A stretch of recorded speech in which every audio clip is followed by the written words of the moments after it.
people of Mississippi for as long as it takes. President Biden spoke with Mississippi Governor Tate Reeves. The president also approved an expedited major disaster declaration for Mississippi and ordered federal funding be made available to support emergency response efforts. Federal funding can be used for recovery efforts, including temporary housing and loans covering uninsured property losses. Windsor Johnston, NPR News. Consumer prices rose last month. The Commerce Department says they were up 5% in February from a year ago.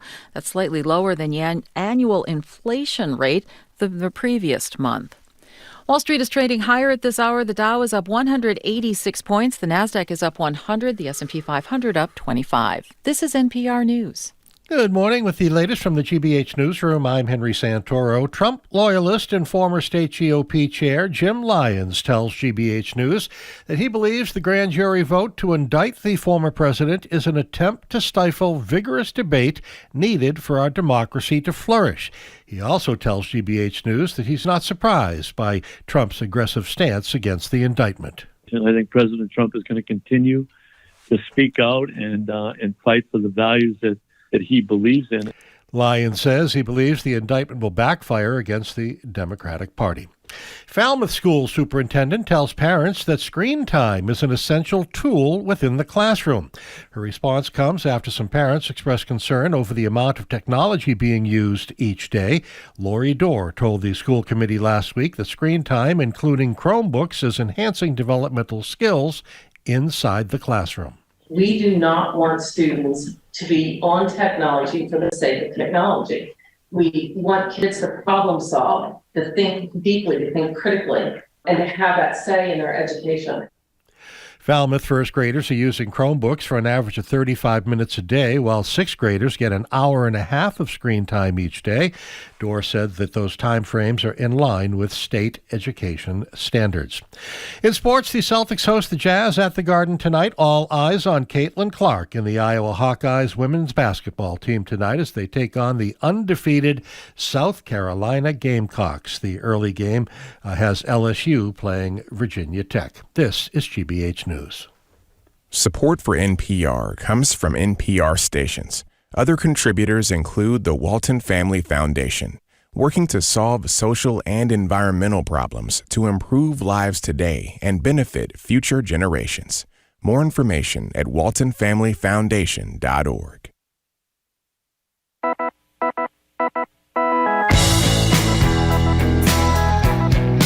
I'm Marjorie Egan. This is Boston Public Radio, off to a good start. We're broadcasting live from the Boston Public Library. Jim Browdy took the day off. He picked the wrong day to take the day off, but happily I'm joined here by Jared Bowen. He's executive arts editor here at WGBH. Thank you very much for filling in for Jim. You know, I'm really glad to be here with you, especially on this day. However, I just so feel for Jim. We were trading these stories before we started the show. If you're a journalist, I covered the church sexual abuse crisis forever. I was away the day the cardinal law resigned. We all have that horrible moment that you can't see a story through. He confessed to me last night that he was hoping he could turn the plane around. Alas, he could not, so he's not here. But in any case, we are streaming on youtube.com/GBH News and facebook.com/GBH News. So, yesterday afternoon, as most everyone knows by now, a Manhattan grand jury voted for the first time in United States history to indict a former president on charges related to hush money payments, business fraud, payments made to adult film actress Stormy Daniels. More than 30 specific charges. They have not yet been revealed. They're in a sealed indictment. But here to discuss this moment in history and all the legal implications tied to the criminal charges for the former president, we are now joined over Zoom by retired federal judge Nancy Gertner. Judge Gertner is a senior lecturer at Harvard Law School, a BPR contributor.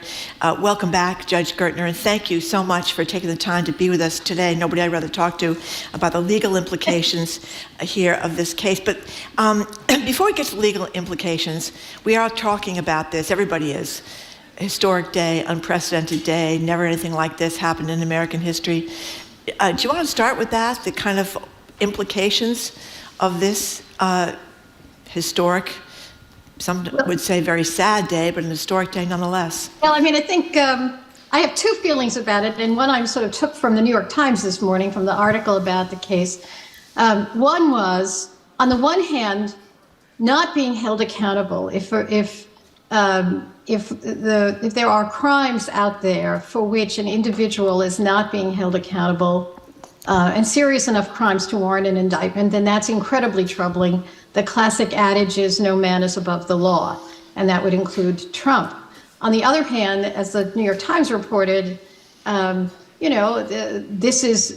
don't want this to turn into, and I know the Republicans are seeking to turn it into, banana republic stuff, which is to say your opponent winds up in jail whenever the other side wins. So, I mean, I think we have to worry about both ends, which is this going to hold the former president genuinely accountable for crimes that were committed, or are we, going to walk in the other direction of essentially criminalizing the defeated opponent? So I'm troubled in both directions. So Nancy, to dive into this is a sealed indictment, so there's a lot that we don't know. We need to acknowledge what we don't know. However, for how this has come about, what information is out there at this point, how do you begin to dissect what has come forth from the grand jury? It's hard to know because we don't know the details of it. And so looking only at the surface of the coverage, I want to put this in the context of two other cases. One is Michael Cohen was indicted and pled guilty to charges that included these charges, which is the payment of $130,000 in order to cover up, in order to enhance the Trump campaign as part of an election fraud issue. But those issues were never litigated with Cohen because he pled guilty. So the factual underpinnings, even the legal underpinnings, were never litigated because he pled guilty. The other case is, some almost 8 or 9 years ago with former Senator John Edwards, who was prosecuted, if you recall, for having people pay his lover who had a baby and supporting her. It was a much more convoluted scheme over a period of time. And he was acquitted, I believe, of the majority of those charges. So one never knows where this will bounce, but I think we're in untested waters. When you say, just to get this John Edwards thing, because my understanding is this was not seen to be influential at all in the election. And that's the difference here with the Trump case, because the arguments made by those who think we are correct not to say we don't know what's in the indictment because it's still sealed. But the idea is that the payments to Stormy Daniels kept her quiet, and thus this would not become an issue in the election, and it helped Trump win the election because people didn't know about this. That's different from Edwards, my understanding is? Well, I mean, the government's argument in Edwards was that you wanted to keep this quiet because you didn't want, it doesn't have to have affected, in other words, have an actual impact on the election. Okay. The issue is that you did it for electoral purposes. And his counter argument is actually, this is Edwards, actually, I did it because I wanted to protect my wife, who was then suffering from breast cancer, et cetera. I have no doubt that Trump will say the same thing here. And, there'll have to be a counter to that. But I'm just saying that we don't know the details. We don't know the details. We don't know whether or not the case depends solely on the testimony of Michael Cohen.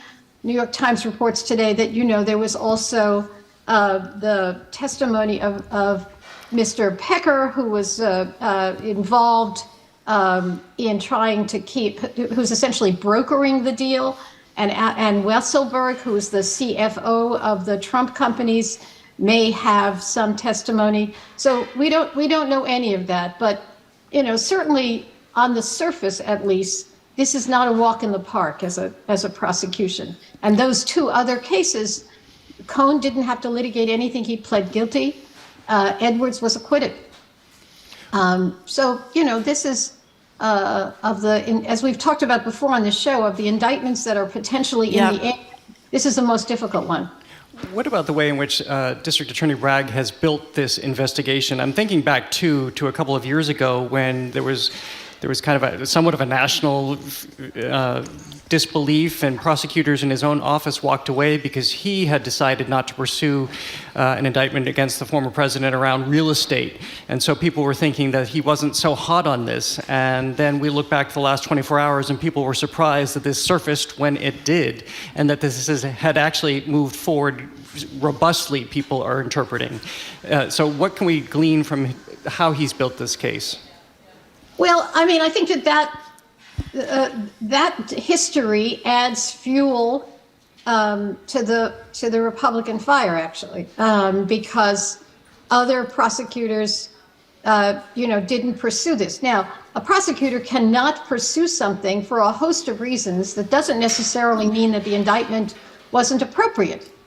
He could be concerned about the resources that was taken up by the investigation. The prosecutor could say, well, other entities, other jurisdictions are fully investigating this, so I don't have to. It doesn't necessarily bear on the merits of it. We don't know any of that, but certainly that history adds. What we're talking about here is always prosecutorial discretion, and that history adds fuel to the argument that this was not a legitimate decision. We're talking with Nancy Gertner. She's a retired federal judge, and she's a senior lecturer at Harvard Law School. What could this trial look like? I mean, we could have, I suppose, the possibility of Stormy Daniels herself taking the stand, of former President Trump taking the stand. You mentioned Weisselberg, the CFO of the Trump Corporation, who's now serving time. He's at Rikers Island, I believe, serving a very difficult place to serve that time, and he's not a young man. Michael Cohen, of course, will probably take the stand. What could this be like? Since it's unprecedented, it's hard to know. Whether the former president would take the stand, it seems to me is unlikely. You've seen the former president's lawyers are very reticent about putting him in any situation where he is under oath. Yeah. And that's clear. Who else will testify? I mean, I think that, sure, we may see Stormy Daniels, and one would only hope if this is going to be a strong case that the testimony would rely on someone other than Michael Cohen, because Michael Cohen is a vulnerable witness. Now, the vulnerable witness can be telling the truth. A vulnerable witness can be the core of a guilty verdict, but he's certainly vulnerable. Let me correct something. Edwards was not guilty on one count and a mistrial on the remaining 5. Okay. So coming into this, there's an assumption that these are misdemeanor counts. And there was a lot of analysis and speculation last night about what it means if to get it to become a felony count, and therefore, obviously, a much more serious count and charges against the former president. How does that get managed? What can we expect to see on Tuesday, which is when we're hearing at 2:15 that the president will appear in New York? On that date, the former president will no doubt be read the charges, or at least receive the charges, even if they're not read in open court. The judge will unseal the indictment, provided, I imagine counsel already has the indictment, but it will be public on that date. He'll enter a plea of not guilty. If these are only misdemeanors, then that would be problematic, because then you want to question Bragg's judgment here in bringing misdemeanor counts against a former president. But we'll find out what the theory is. The issue with the creation of false records becomes a felony if there is an intent to do something that it comprises a felony, and here it would be federal campaign violation. So the purpose of covering up this information was in order to get around the federal election law. That's an untested theory, and we'll find out about it. There has been speculation that part of the counts could include the New York's investigation into other financial improprieties in the Trump organization, but we're all speculating. We don't know.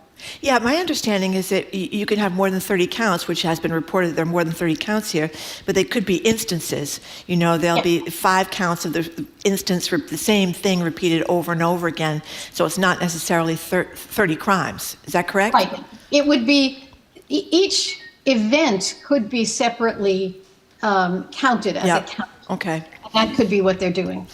One other thing, we've read where the arraignment will take place, that the president will probably be brought in through some tunnel or something like that that's beneath the courtroom, so he may not even be outside. But although we've heard reports of 36,000 New York City police officers being on alert today, called in to be on duty just in case something happens, that's a lot of police officers, certainly more than there were on hand on January 6th for the insurrection. But that he'll be brought in, and we don't know, but this is the reporting, brought in underground, taken out underground.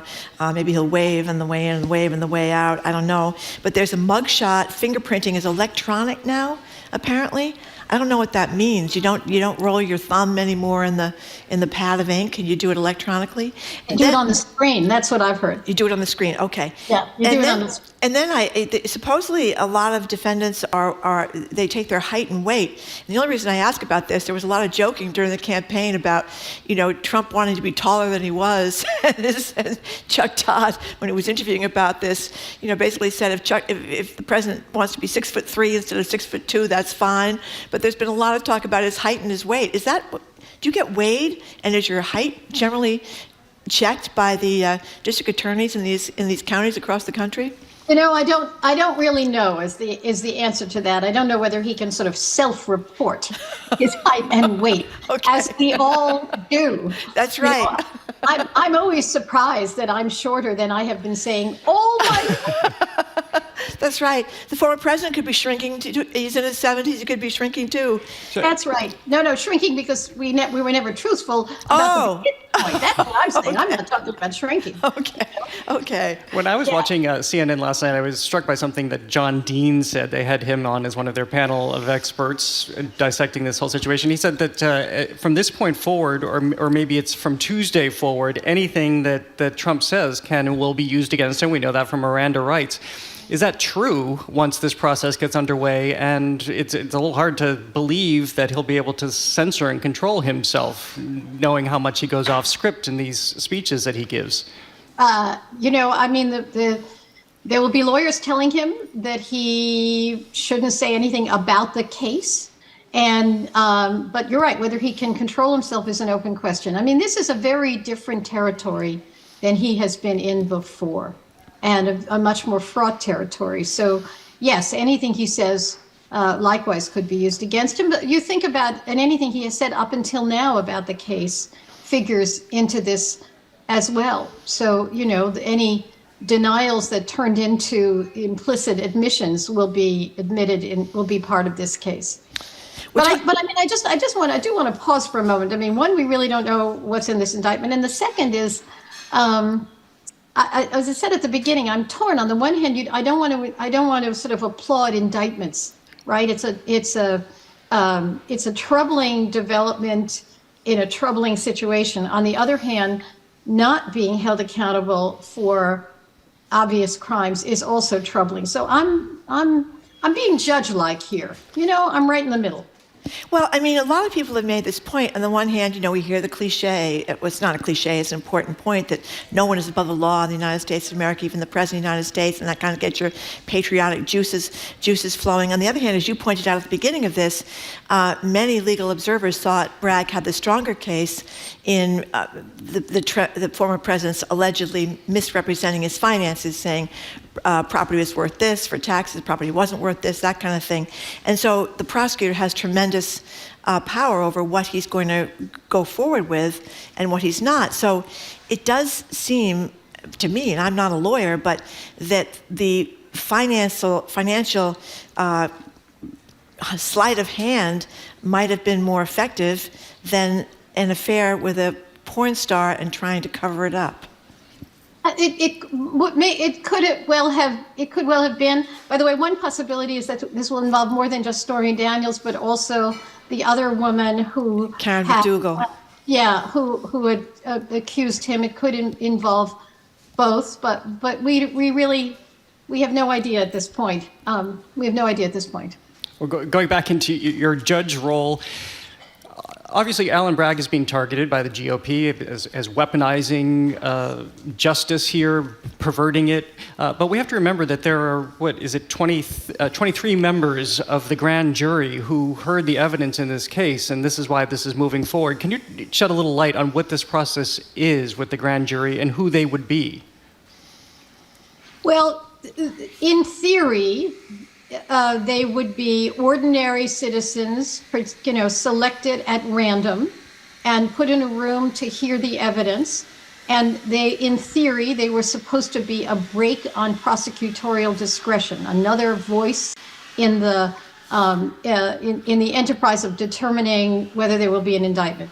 In practice, I've forgotten who's the first person who said it, the grand jury would indict a hand sandwich. Yeah. I mean, in practice, they hear only one side. Now, they hear, and the defense lawyer in some jurisdictions can be present but can't say anything. In other jurisdictions, they have to be outside the door. So in practice, they only hear one side, and it's extremely rare for a grand jury not to effectively do what the government wants it to do. Now, this is a little bit different because of New York procedure in that there were defense witnesses, notably Trump's lawyers who testified in the case. So there was more of a defense presentation than you would have ordinarily seen. But it's not, we have to be realistic about that. It's very, very, very rare that a grand jury says to the prosecutor, I know you want to indict on X, we're not going there. It's very rare. So it's not a real, it's not a real break. Let me say one other thing. The other criticism about Bragg, the one criticism was his bringing this charge. The other was that he is bringing this charge in lieu of prosecuting smaller crimes in New York that are leading to an enhanced crime rate. I have the crime rate figures in New York because I'm a nerd, as you know. Oh, please share them. It's actually not true. Crime in New York was at historic lows before the pandemic. They went up during the pandemic, as they have in numbers of cities across the country, even without, quote, progressive prosecutors. And part of that was because all social services, supports, schools, all sorts of institutions closed. The latest statistics that I've seen is it's begun to go down again. So there really isn't no one has proved a connection between the discretion not to charge people on turnstile jumping or, minor crimes or even shoplifting, and to focus your resources on other crimes. There's no one who's linked that to an increased crime wave. And as you know, in Boston, when Rachel Rollins, same thing as DA, in fact, there was no increased crime wave. So this is a false criticism of Bragg. Well, so is the idea that there are violent criminals, alleged rapists, and alleged murderers. Those are not the ones that are getting out. It's people, these smaller crimes that Rachel Rollins didn't want to prosecute either. Just one last thing from me, Judge Gertner. Jared was talking about the grand jury. What about the jury that sits on this case? I mean, everyone knows about this, the United States of America, unless you're hiding under a rock. I suppose there are always people that wouldn't know. But what about the fairness of selecting that jury? That's challenging, I think. It would be unbelievably challenging in this case. But to some degree, jury selection in high-profile cases has become unbelievably challenging. Not to this degree, because of social media, because of the extent to which social media it acts as a megaphone to everything. But it certainly will be challenging. And bear in mind, all you need is one juror to say, I don't think there's enough evidence here. And the jury then is either hung, or he can persuade the other, or she could persuade the other jurors. So this is not an easy case to bring, either as a matter of fairness or even as a matter of decision making. And last question for me, what about the judge who ultimately sits on this case right. and the responsibility this person has? And there's speculation, too, whether that this person can toss the case because this is a state charge regarding a federal election.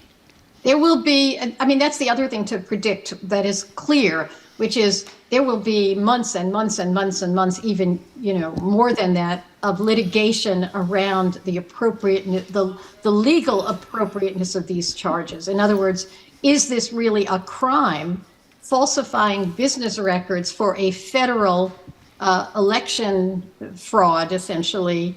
There will be litigation on that. So we won't, and the judge who has to make a decision as to whether or not that's really appropriate for a state court will be under considerable pressure. That I don't know New York procedure, so I don't know if there could be an appeal of that. But what we've seen in Trump cases, all of the Trump cases, and it's not inappropriate, is that judges are bending over. When we say he's not above the law, that's true. But on the other hand, people are bending over backwards to give him process that no one else has gotten, which you see in the Mar-a-Lago case.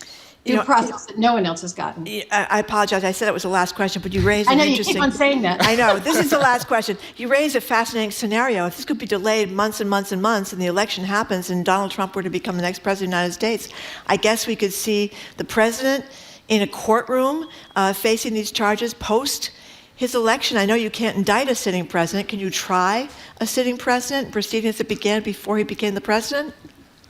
Yikes! I haven't the foggiest idea.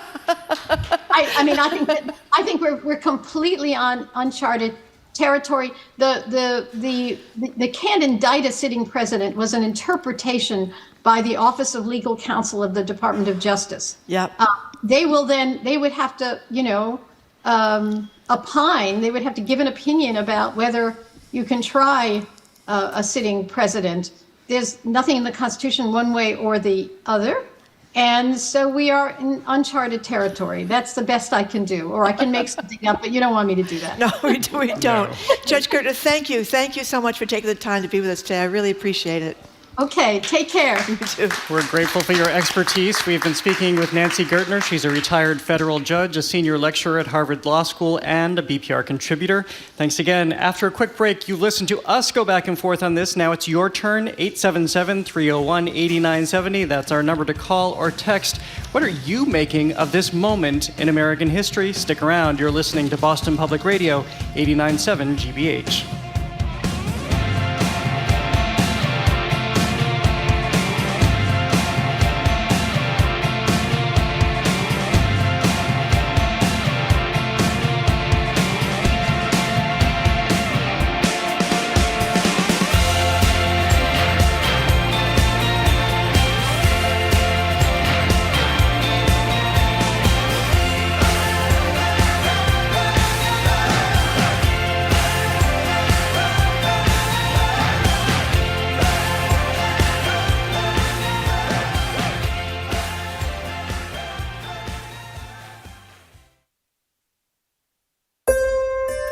Next time on The World, we're in Madrid. This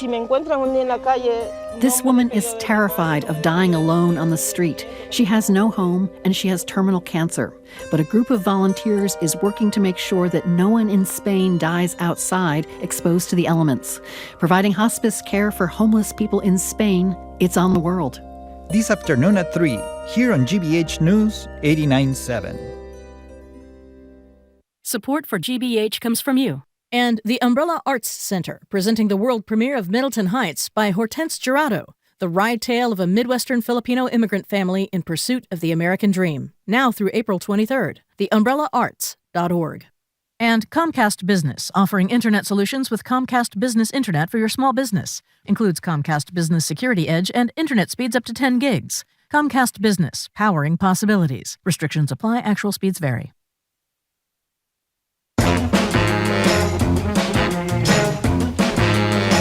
Welcome back to Boston Public Radio. I am Marjorie Egan. Jared Bowen is in for Jim Browdy, who can't get over the fact that he picked today to take the day off. We are broadcasting live at the Boston Public Library and streaming on youtube.com/GBH News and facebook.com/GBH News. We're going to open up the lines to get your reaction to this historic moment in the United States history. 877-301-8970 is the number you can call us or text us at.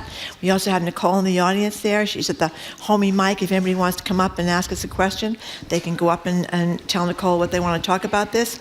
But let's start with a little sound from the Daily Show's John Leguizamo. I hope I'm pronouncing that correctly. You are, yep. This was John's little Daily Show performance last night. You know, we've had such a heavy week of news, so I thought, we'd wrap up things this week with some lighthearted news that's really going to put a smile on your face. We have some breaking news, and it is historic news out of Lower Manhattan right now. A federal jury, a grand jury, has voted to indict former President Trump. The first time ever that a former president has been criminally charged. Okay, great enthusiasm in that audience. We've had enthusiasm and horror, both on the emails, the text messages, I should say, so far this morning. We'll get to some of those in a minute. But as we've been talking about, the former president, Donald Trump, has been formally indicted by a Manhattan grand jury on more than 30 counts of business fraud with charges related to hush money payments made to porn star Stormy Daniels in the lead up to the 2016 election. He's supposed to be in New York on Tuesday to face these charges, where he will stand at the defendant's desk and hear the indictment read detailing these charges, which are still at this point sealed. Anyway, now is your time again. If you want to chime in, are you happy about this, like the folks at the Daily Show? Are you worried about how Trump supporters might respond? Do you think that, as Nancy Gertner does, that this is a very dangerous moment, could lead to our going after the crimes or alleged crimes of previous presidents or even sitting presidents? Are you siding with Republicans who say this is nothing more than a political stunt to bring down the GOP frontrunner in 2024?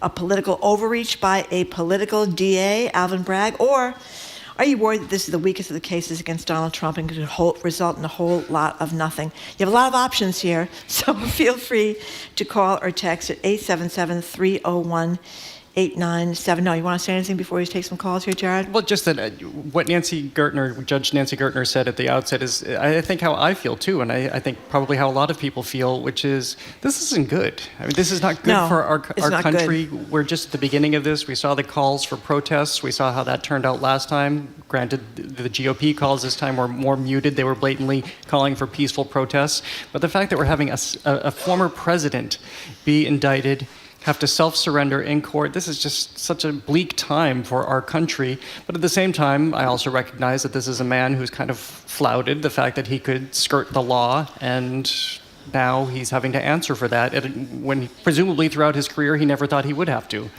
Well, most things about his presidency have been unprecedented, so I think this is another step into an unprecedented area. Anyway, Karen from Weymouth, thank you for calling. Hi, Karen. Hi, how are you guys doing? Fine, thanks. Fine.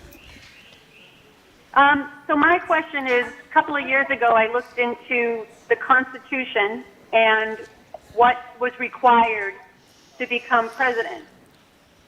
And not being a felon was not among them. And I'm just nervous that all of this could be, millions of dollars spent. He's convicted as a felon, and it doesn't make any difference because it's not in the Constitution that you can't be a convicted felon to be president. Karen, Attorney Browdy is not here today, but I think you are correct. I don't think that there is anything preventing your being a convicted felon and running for president. So that's a possibility. Right. Although in reality, I suspect that this case will be delayed and delayed and delayed and delayed, and that the election may be over before it comes to fore. But I could be wrong. And don't forget, we could get other indictments from the Georgia case where the President Trump was on the phone, dialing for dollars for $11,000 more votes in Georgia. And of course, the insurrection case I mean, he's got a lot of legal cases that could come before this one.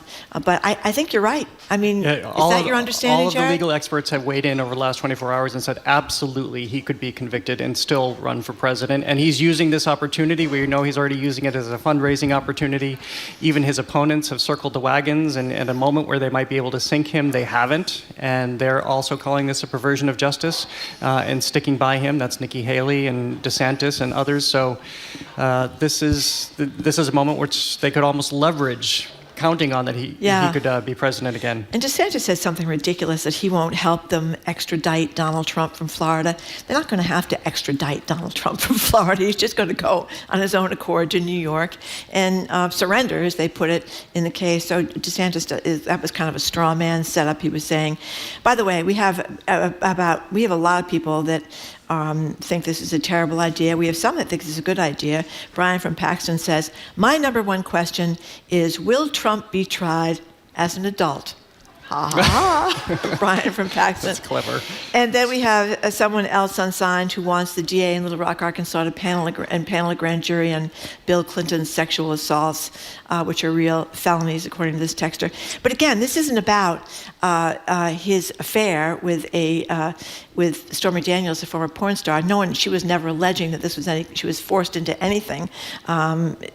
This is about campaign finance law and about using these money, claiming that these monies were about paying off legal bills and the retainer to Michael Cohen, when actually it was not about legal work or any kind of retainer.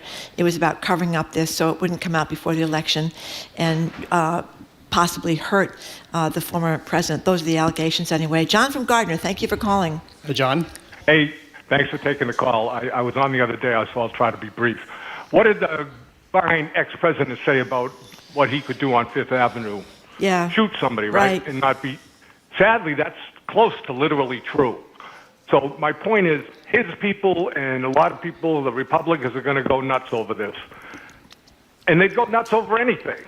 But having said that, I think that Georgia, in the classified documents, the attack on the Capitol, more serious, I think, but the one people can relate to is Georgia. People can relate to, find me 11,000 votes. People can relate to that. I don't care if they had to collude. They should have colluded and go them all together and put Georgia out there first, because people can relate to it and would make the counter-argument all that more difficult. And I'm sorry, to the judge's point about the crime statistics, I'm sure she's accurate, but the perception is out there that it's out of control, and we know about perceptions. And lastly, Fox. I heard the defense for that 11,000 votes yesterday on their program to 5. Somebody said, well, you don't find something that's not there, you find something that's already there. So the point being, they're saying that him saying find 11,000 votes implies that there were 11,000 votes for him missed, which we know is BS. Yeah. But I just think it's a bad decision here. Yeah. Well, in continuing that notion of perception, thanks, John. To your point, there are a lot of people who are arguing that this is a case that is relatively small potatoes when you consider what happened in Georgia and the election interference, or fomenting what he did in Washington, and therefore, if this bears out and it falls flat, then this doesn't speak well for future cases to come, all built again around perception, and there will be fatigue around this too. I mean, this is a huge moment in our history. We're going to process this. We're going to have to go through this and all of the stories that are to come, let alone do it 2 or maybe even 3 more times. Yeah, well, for all the talk about Monica Lewinsky and Bill Clinton and all the things he was accused of, and Paula Jones, et cetera, et cetera, et cetera, that is a new frontier. You know, your affair with a porn star. I mean, this is something that hasn't really happened before. I don't know that you find it necessarily out of character for Donald Trump. McDougal was a Playboy centerfold, you know, so, I mean, is anybody really surprised about this? But it's kind of bizarre when you think about it. You know what I mean? I mean, Jimmy Carter, who's now close to death. I don't think there's been any porn stars in the picture with Jimmy Carter. Do you think so? No, I think we can be reasonably assured so. And by the way, Karen McDougal, I hadn't seen her in any reporting, but I was watching Fox News last night because I wanted to see the analysis on both sides. And they were reporting that Karen McDougal was, that the hush money, I think, was about $150,000 in her case. This was more Catch and Kill with David Pecker of the National Enquirer, that she was wrapped up into these indictments too. I don't know where the reporting came from, but we haven't seen it elsewhere. But they were reporting that at the same time that they were calling for protests and saying that this is a perversion of justice. I just want to mention Brian Bell, who's on the board today for us. John LaClaw Parker has a day off. He points out that if he were to be convicted as a felon, he could still run for president, but he couldn't vote for himself in the election to make him the president. A very astute so that point. says something a little strange about the way the laws around voting and felonies are written. Anyway, go ahead. I'm sorry to interrupt you. No. We have Amy from New Hampshire writing, while this indictment is great, however, my mixed feelings come from the actual fact that I am nervous because I live in a town that is in New Hampshire, which is primarily a bunch of gun-toting Trump zealots. Every time Trump is triggered, I feel like we are one step closer to a civil war. That's certainly what Steve Bannon and others were saying last night, too. And Tucker Carlson said something about this is a bad time to give up your AR-15s. Yeah. Yep. A lot of coded language last night. That wasn't really, even coded. I guess I find so strange about that, and because there is some thinking that we have to be ready for the revolution with all these AR-15s, I just don't think that no matter how many AR-15s these people have, that if it came to that, are they really going to go up against the United States Marines? I don't think so. Well, let's certainly hope it doesn't come to that. Well, we're discussing the only thing anyone in America is talking about right now, and that's the Manhattan grand jury's indictment of former President Donald Trump. We'll take more of your calls and texts next. You're listening to Boston Public Radio 89.7 GBH.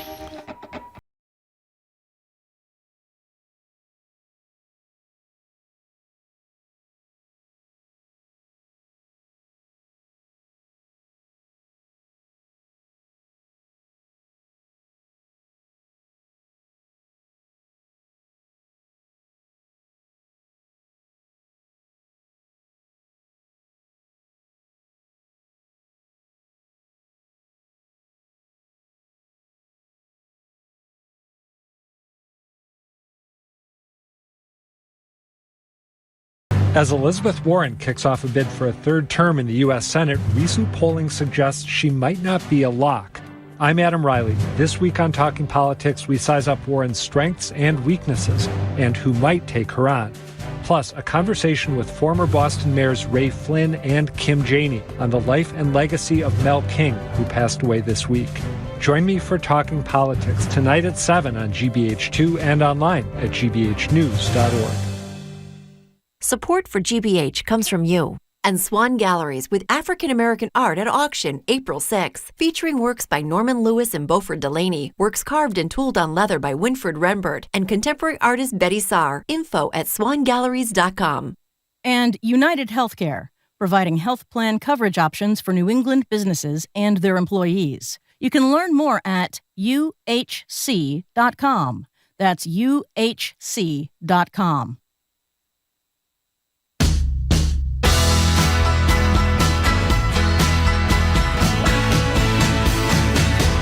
Welcome back to Boston Public Radio. Jared is in for Jim. We are live at the Boston Public Library, streaming on youtube.com/GBH News and facebook.com/GBH News. And if you are just joining us, we are getting your reactions to the historic indictment of former President Donald Trump. The number, again, to call or text us, 877-301-8970, 877-301-8970. What do you think of all this? Are you worried about prosecutors bungling their case? Do you think this could lead to more of a divide in the country? Or do we have to hold Trump accountable for his anti-democratic efforts in 2020, even if we are starting that is, with what people see as a weaker case? CNN, I think it was Wolf Blitzer, had an interview last night with Vice President Mike Pence, former Vice President, I should say, in an interview, giving his reaction to the indictment of his former boss. I think the unprecedented indictment of a former president of the United States on a campaign finance issue is an outrage. To me, it just smacks of political prosecution. And that's, of course, the line that a lot of Republicans are taking. We've had Jim Jordan actually saying, and Kevin McCarthy talking about calling Alvin Bragg to account. Jordan saying he's going to get all the documents that led to this prosecution. Bragg has responded this morning that they're not going to be able to interfere with this prosecution, but it shows where we're headed in this unprecedented situation. Well, and there was a Quinnipiac poll. This is not surprising. 93% of Republicans believe that there is political motivation here, but 62% of all Americans did. So there is a lot of cynicism around what we see unfolding right now, and how could people... I don't see how that's going to change as we move forward into this. On the other end, we have this interesting text from Meg in Boston who writes, when I was with my friend listening to your intro discussing the breaking news, I had no idea what it was referring to. That's what I'm worried about, how many people are actually paying attention / care. We've become so numb to everything related to him. Yeah, your point about the cynicism and people thinking this is political. I mean, no one is thinking that this is the great way to start with the hush money to a porn star case as opposed to Georgia or the insurrection or the other things that are pending against the former president. But again, were they going to collude? Was the Justice Department going to talk to Alvin Bragg and they're all going to decide how to begin? I think people would have been very upset about that too, were such collusion brought to the fore. You know what I mean? Well, I think that would be very political if that happened. So at least we see the justice system working here. Chris from Providence, thanks for calling. Hi, Chris. Hi, Marjorie. Hi, Jared. How are you? Fine. Thanks for calling. Good. Did you celebrate a little bit last night, Marjorie, after getting the news? Well, I have never been a fan of the president or the former president, and I do not like to see people get away with what looks to me like crime after crime after crime. But celebrate, it is kind of sad, I mean, I love my country, you know what I mean, Chris? Well, I wanted to say, I think, I was watching the news last night, and it was kind of funny seeing the folks on CNN try to, barely contain their smiles and giggles while they're saying, this is such a sad day for our country. And it's true, but I think, for anyone who might, suffer from Trump derangement syndrome like you and I, Marjorie, who had a lot of anguish and turmoil from Trump over the last years, I think it's okay. Forgive ourselves for being a little overjoyed today. I'm going to try not to feel too guilty about it, Okay, Chris. I would argue that the derangement is on the part of the former presidents, not people who couldn't believe that this guy was running the country. So I'll reject your Trump derangement syndrome characterization. But I get what you're saying, Chris. Thank you. Thank you very much for the call. I think we have another caller that we want to take right now. Yes, we have Jim in the car. Thank you for calling, Jim. Hi, Jim. Would that be me? Yes, that would be you getting applause here, Jim Browdy. Oh my goodness! Yeah. Oh my goodness! I have mentioned, Jim, that you were so distraught about this happening today that you asked the pilot to turn around the airplane, but that didn't work out. Well, it really pissed me off when I asked them, and how long would it have taken to turn the damn thing around? 5 minutes? So where are you calling from, Jim? Well, how should I put this? I am illegally parked across the street from Mar-a-Lago. On my honor. He's not kidding. He's not kidding. A friend of mine was kind enough to lend me his place, which is nearby. And I drove by today, and I am literally illegally parked across the street. I was trying to do this on Zoom so you could see it, but the connection was bad. So I am across the street, and I just drove by. I sent Jamie the photo. I don't know if he's able to post it. Maybe a huge pro-Trump demonstration of maybe 9 people across the street. Oh, no. On the thoroughfare, yeah. 9 people? That's a little disappointing. There are a lot of trucks there are trucks with Trump flags that are driving back and forth because you're theoretically not supposed to stop in front of the thing. Oh, okay. So only 9 people are there. Yeah. There were 9 people at this demonstration. Jimmy, Jim, we do have the photo. Jamie just posted. Is his name, it's a pretty sad turnout. But I mean, so did you get to look at? I mean, it's pretty snazzy though, right? Mar-a-Lago looks pretty cool. Well, it's sort of fortified. There's a huge high sheriff's turret, right at the end of the thing, and the doors are closed. And so if you're 100 yards away, you can see the high part of Mar-a-Lago. And you could see, and I don't have binoculars, there's a tall, slightly overweight guy crying on the top floor there. I do not know, because my eyesight is not what it used to be, who it was. But it is, in all seriousness, I mean, to go to sleep a mile away from the guy who is the first indicted former president in U.S. history, I have to say, was relatively surreal. Right by the ocean and all this sort of thing. It's pretty incredible. Is there a press presence there? Yeah, huge. I Huge. should have said that. I'm sorry. Yeah, that's okay. On one side of the road there are the 9-10 demonstrators. On the other side, there have got to be, this is about 100 yards away from Mar-a-Lago, maybe 50 television cameras, 30 to 50 television cameras. So it's pretty. Can you hold 1 second? Yes, Ivanka, certainly. I'm over here. He's ready for me? 2 minutes. I'm sorry. What were you saying? You've got your exclusive interview lined up there, do you? So, I can't get into that. What else do you want to know? Well, I want to know, on a serious note, this is, as we've said, an historic day, one of the most historic we've had. You're not here for it, Jim. I just want to point that out. I know but in any that. I'm case, aware would of you that. like to say something, since you are close to the heartbeat of the former President of the United States? Well, in all seriousness, I heard what you said to that caller a minute ago. I would say it's both things. It's a horrible day for America that I would argue, felonious president is bringing disgrace to the presidency. It's a great day for America because at least so far, and it's an early stage, we are showing that nobody is above the law, whether he or she is a president or just an average person in this country. So I think there's cause for both celebration and depression, but it is what it is, and I think this is just probably the first of many. So stay tuned. Well, Jim, I hope you're going to be back in time for the arraignment. I may be, but it depends what happens here with Mar-a-Lago. I'll let you know how dinner goes. And Okay. I'm really trying to get in. The odds of me getting in are about 1 in 10 million, but That's I am right. trying. Well, you're a charming guy. Maybe you can say a few charming, whisper them into the ear of Ivanka and see how things work out. Yeah, maybe you can I'll even do do what it I can. without. I'll stay in touch. You can do it without a membership fee, even maybe. That's right. Okay. Well, I can't afford the membership. It's good to talk to both of you. Thank you very much for having weighing me. in. I really appreciate it. I Goodbye. can't believe it. Thank you very much, Jim Browder. We have an exclusive correspondent down there on the scene of many alleged crimes. That would be Jim Browder, who's going to be back at some point. Covering all 9 protests, all 9 supportive Trump protesters outside Mar-a-Lago. So we have a homie mic person who wants to say something about the Trump case. Go ahead. Is this Kevin? Yes. Hi, Kevin. Hi. I wanted to say that this morning my wife pointed out we were watching Morning Joe, and last night on Maddow, that it seemed like their reaction was a lot more tamped down than a previous caller had said. That, and she pointed it out because yesterday, by contrast, on Morning Joe, they were laughing and mocking Trump for this message he taped for farmers that may not like their children, and some with I forget how he put it, some with good reason or something like that. It was a very strange thing, but they were laughing at him openly. But this morning, after the indictment, they were just very calm and very neutral about it.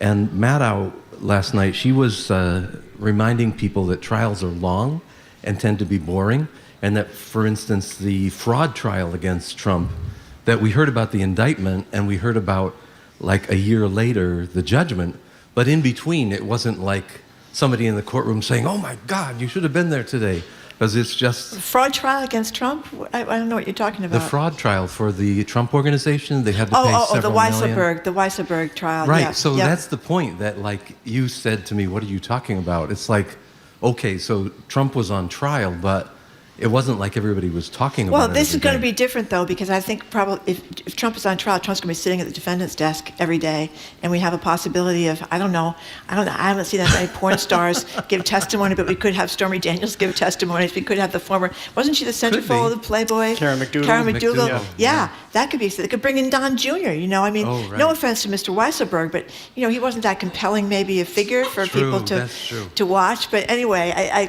you could be right. It could be very boring, Kevin, but I hope not. That's one of the things about the former president. You got to give him, when he's on TV, it's hard not to look at him and hear what he's going to say. I mean, you're looking at Pence last night, who has aspirations of running for president, on with Wolf Blitzer, and you thought, you're looking at your watch and saying, when is this guy going to stop talking? You know what I mean? Well, presumably he's only going to have a little chance to be on the stand. Otherwise, he's just sitting there. But yeah, he figures out, well, he's already been in these judge situations with his show. That's right. He's used to presiding and owning a room or a set, as he considers it. And sometimes the defendants will doodle. They'll have a legal pad. They'll be doodling. I mean, you could just watch him for hours sitting at the desk, right, and making faces at his attorneys or making faces at the people that are talking. Maybe Stormy Daniels will point to him, and he'll point at her. Maybe have a little like a little kerfuffle right there in the courtroom. Just think about just the reality of what we're talking about just hit me again. I mean, a trial with the former president and a porn star. And can you imagine? It could be on the eve of the Iowa caucuses or something like that. Yeah. Or it could be before the Republicans are up in New Hampshire. Probably not. This will probably drag on after the election. And then we could have the former or the present president of the United States in a courtroom in Manhattan. I don't know, Jared, there's all sorts of stuff going on here, but do we have time for one more call? If it's really, really quick. Scott, we only have less than a minute left, but can you say what you wanted to say? Hi, Scott. Hi, thanks for having me. I love the show. Thank you. My main point here is that I do have the schadenfreude that everyone else has. And I am concerned the way that the Republicans are spinning this, but there are plenty of amazing democracies out there that hold their leaders accountable. Look at South Korea. In the 90s, they indicted and convicted many of their presidents for corruption. They are not a banana republic. So that takes the venom out of the Republican argument. Thanks. Scott, that's a great point. Same for France, Italy, we had Taiwan. Ellie Honig on yesterday talking about his great podcast about the mob in Springfield. He was on television last night. Former prosecutor from the Southern District said, the system will work. Let the system work. The system will work. And I found that heartening too. All right, well, that is all the time we have for this. For now, we'll have more time for your calls and texts later in the show. And so coming up after the noon news, we're talking with media maven Sue O'Connell on transphobia in America, plus what we can glean about ancient societies of the more, let's say, phallic objects discovered by archaeologists. You're listening to Boston Public Radio 89.7 GBH.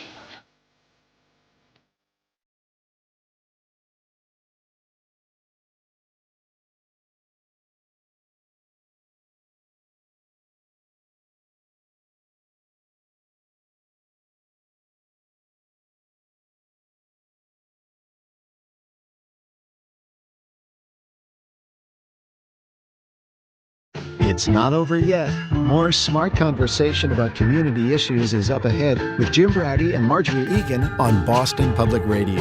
Right after a news update from NPR. Stay with us here on GBH 89.7.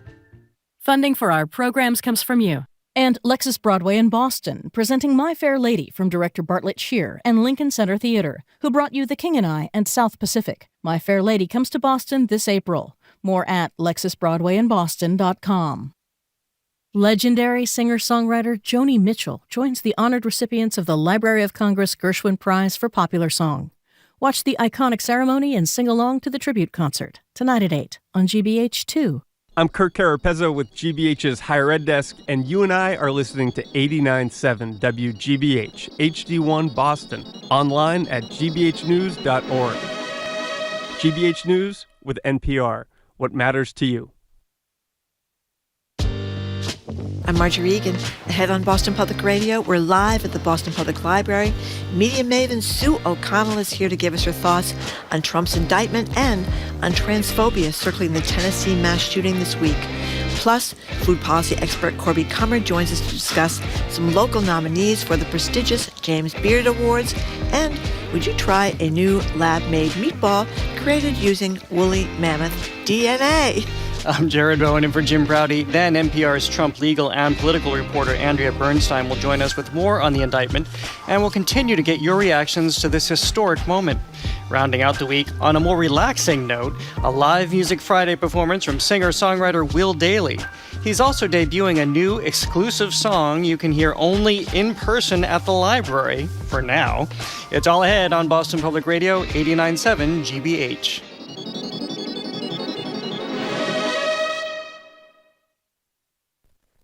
Live from NPR News in Washington, I'm Lakshmi Singh. Former President Donald Trump, the first U.S. leader to be impeached twice, is now the first former president to be indicted on criminal charges. The Manhattan District Attorney's Office has been investigating the Republican for hush money payments during the 2016 presidential campaign to an adult film star who claims she had an affair with Trump. Trump's former lawyer and fixer Michael Cohen will likely be the star witness if Trump goes on trial. Cohen, speaking with ABC News Today, commented on his possible cross-examination if a trial occurs. Do you think it could be any worse than the Republicans during the House Oversight Committee hearing? 9 hours with about 5 hours of it being lambasted by Republicans who didn't want to ask me a single question about their supreme leader. All they did is follow the message. And that's something that I had done for over 10 years with Donald. You follow the message that he wants. Trump is expected to turn himself in next week. Biden is not commenting on the indictment this hour. The president's attention is on the people who will have to rebuild from last week's destructive storms in the South, including tornadoes. He and the First Lady are touring the farming town of Rolling Fork, Mississippi, where up to 200-mile-per-hour winds left a long trail of destruction.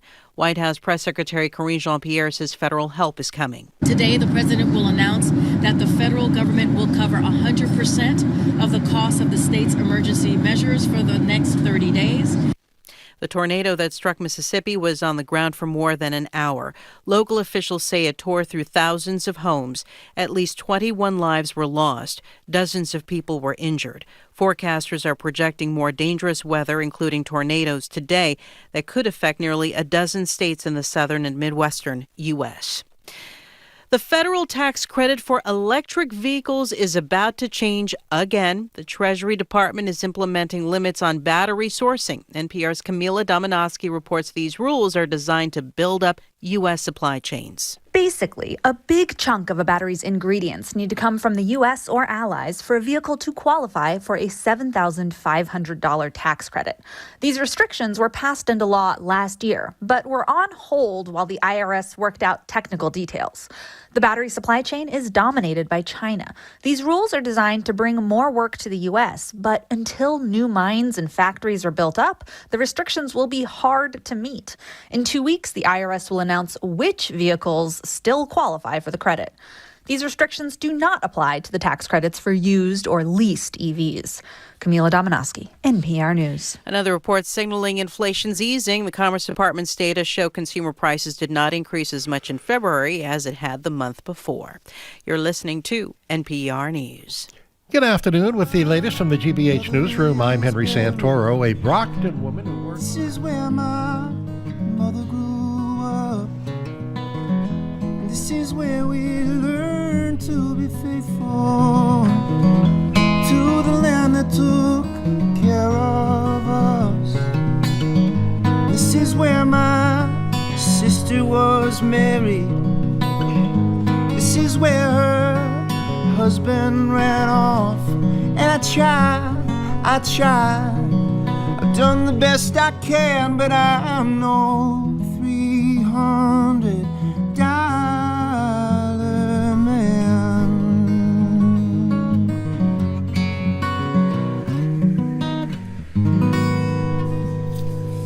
How you doing in there with that?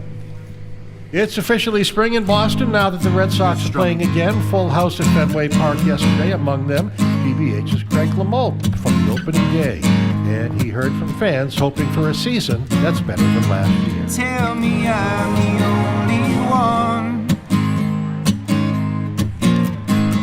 torn and tired and broken up. Some by God, mama, some by the gun.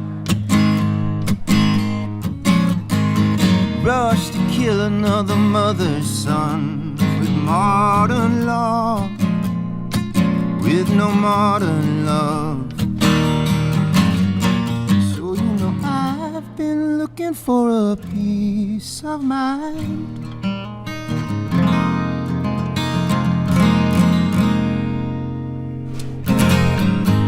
Yeah? Other contributors include the Wallace Foundation, working to develop and share practices that can improve learning and enrichment for young people and the vitality of the arts for everyone. Ideas and information at wallacefoundation.org.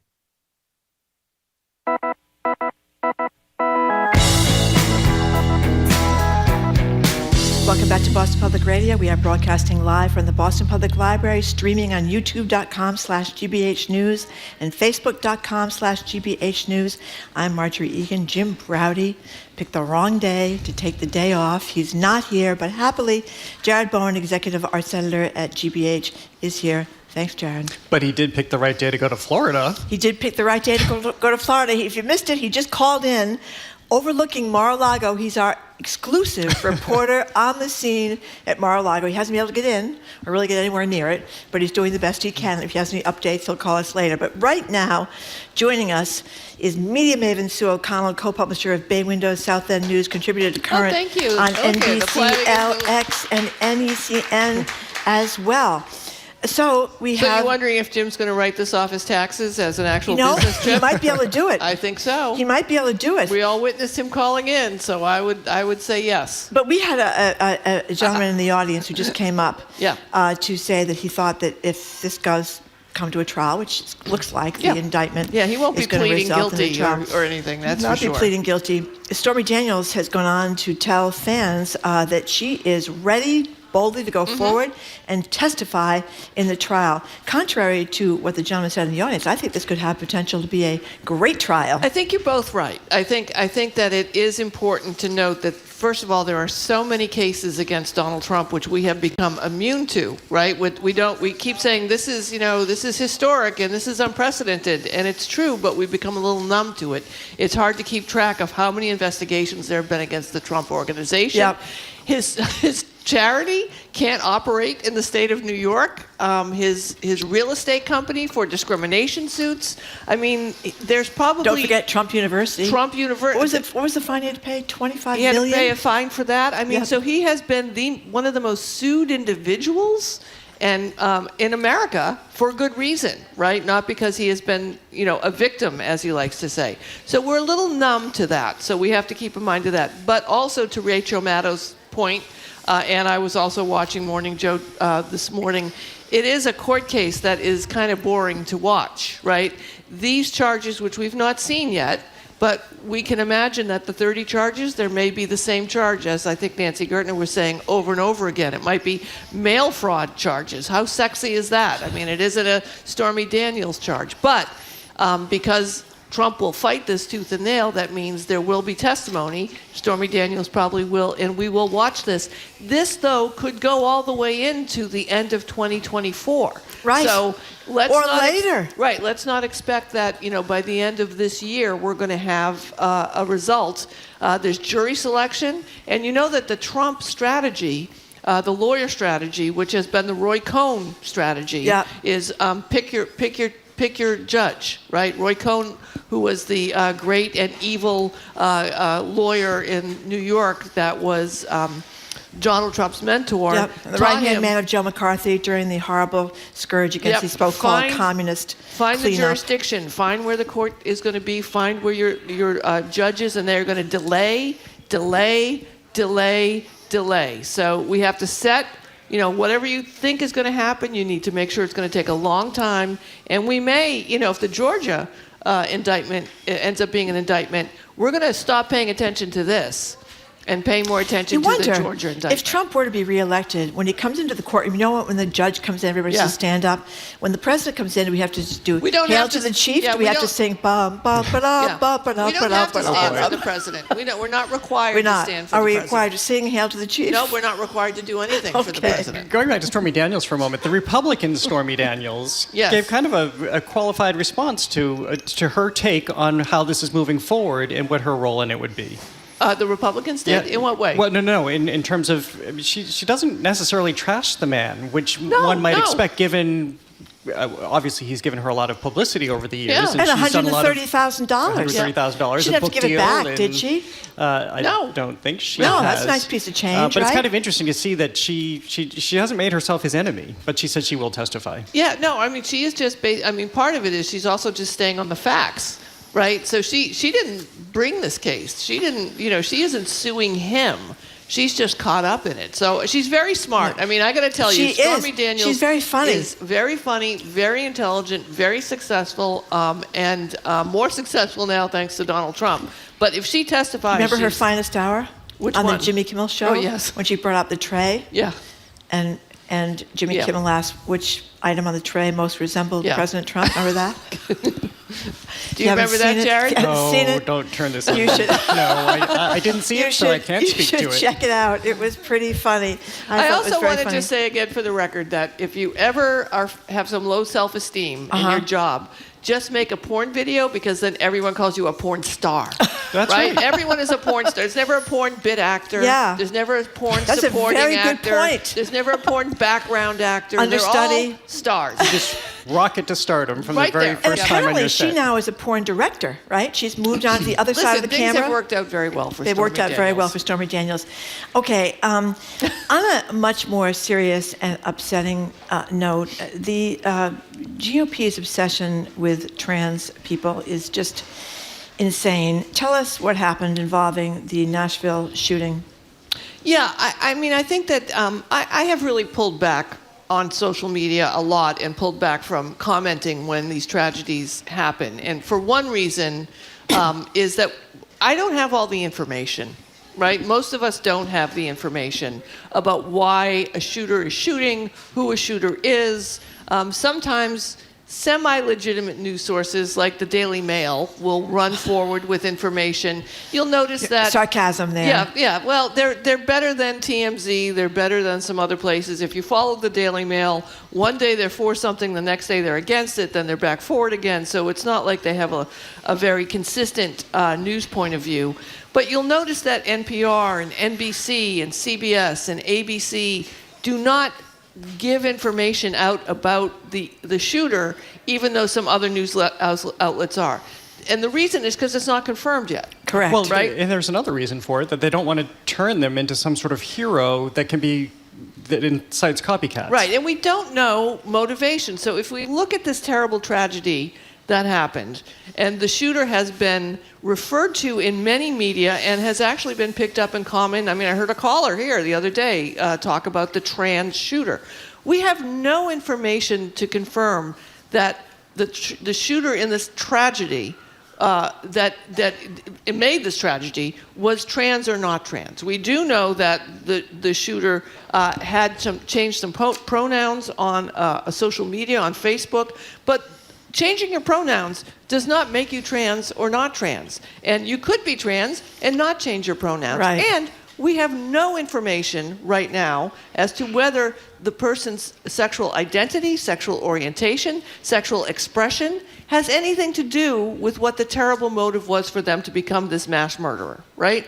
So it's just, I think, very important to hold back on assumptions, let the investigations go forward, let the legitimate news media give you the information, come up with your own point of view on what's happening, but be resistant to what the GOP is doing. And it is, of course, I'd love to say, it's both the Democrats and the Republicans, but it's not. It's the Republicans. Well, it's former President Donald Trump is among the people that connecting the shooting to hormone therapy, right, and the anger that was caused with no information. And Marjorie Taylor Greene, with no basis on fact, that they are making this tragedy a political football for them to go ahead and fundraise off and to, harm trans people, right? So again, I don't know what the motivation was. We may never know what the motivation was or wasn't. But again, the problem isn't transgender people. The problem isn't men. The problem isn't, the door's not working the way they should. The problem is the guns. And if we want to live in a society where everybody has a weapon, that means that every grievance we have can be settled by shooting at each other. Yeah. And if you look at the statistics, we don't need to look at the AR-15s. We don't have to look at mass shooting statistics. All you need to do is to look at the statistics in the states where there's open carry and look at the type of things that are going to court. The neighbors who are having a dispute over a fence, how many of us have been there having a dispute with a neighbor over a fence? The guy came to talk to him about the dispute. He thought he was being attacked. He took out his gun. He shot his neighbor. He told the court, I was standing my ground. We had a fight. The family, the other guy goes, he just was coming over to help him with his groceries. These are happening in Florida and in Texas. So whatever grievance you have, whatever agenda you want to put forward, if you are angry enough and upset enough and have access to a weapon, that's what's going to be the motivation. So every time we try and parse what the problem is, why the person became a shooter, that problem was going to exist. The issue became because they had access to a weapon. Well, this is a scenario that was co-opted, it would seem, at a moment when trans support is coming up through state legislatures. It's going before courts, and which plays into what we also want to talk to you about, what's happening in this country at this moment. We just saw what happened in Kentucky with the governor supporting this legislation. Then it was overturned.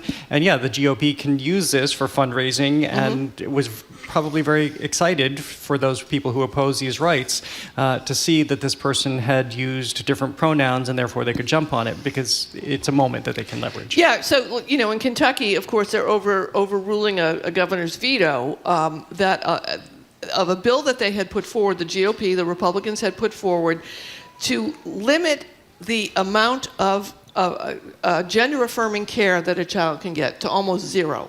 Now, when we talk about gender-affirming care, that can be something as small as your pediatrician talking to your child about their gender. Right. Right? I know everyone always goes to the extreme, and there's very few kids under 18 who are having gender reassignment or gender-affirming surgery.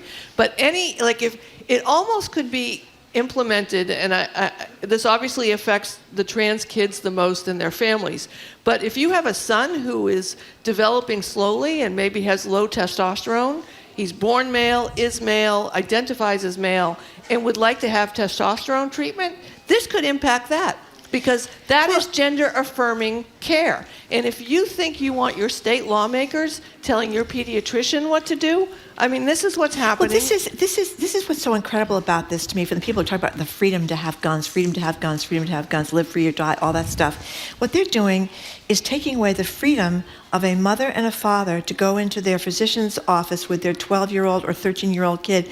They're taking away the freedom of those parents, the freedom of that child, and the freedom of the physician. And they're doing the same thing where they're superseding their judgment of education. Right. It's taking away the freedom and the expertise of educators to organize a curriculum, is saying the legislators are now going to tell you what to do. I look at the Speaker of the House in Massachusetts, Ron Mariano, might be a very nice guy. I don't think he knows more about educating than educators, or more about medicine than a physician. That's where they're going. Talk about government overreach. No, it's definite. And also, there are certainly times when you want a lawmaker to intervene, like having kids kidnapped who are gay, and they're being sent to camps to be basically re-educated and traumatized into not being gay.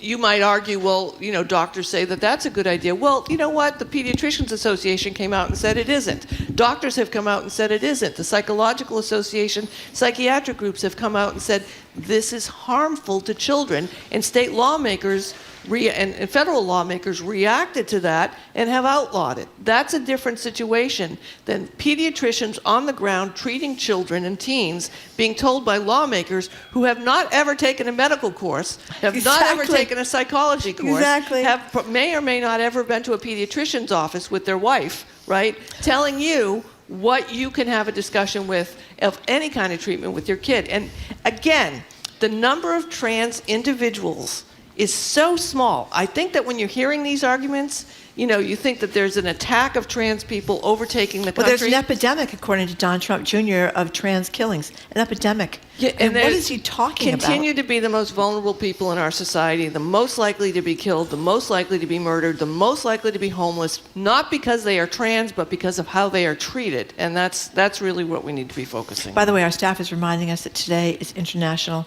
Transgender Day of Visibility. Yep. So, by the way, we should mention in this context that this poll, where's the poll out of? I think it's Marist and NPR. Yeah, the NPR PBS News Marist poll showed that most Americans oppose laws restricting drag shows or performances. This whole drag thing. I don't even know what to make about this. Every time we talk about this, so most Americans now 60% is a huge number, by the way, in polls. So you get a D, you've got most of Americans, because 30% of Americans are going to think one way, 30 are going to think another, and 30 are in the middle. So if you get 60%, you're winning, okay?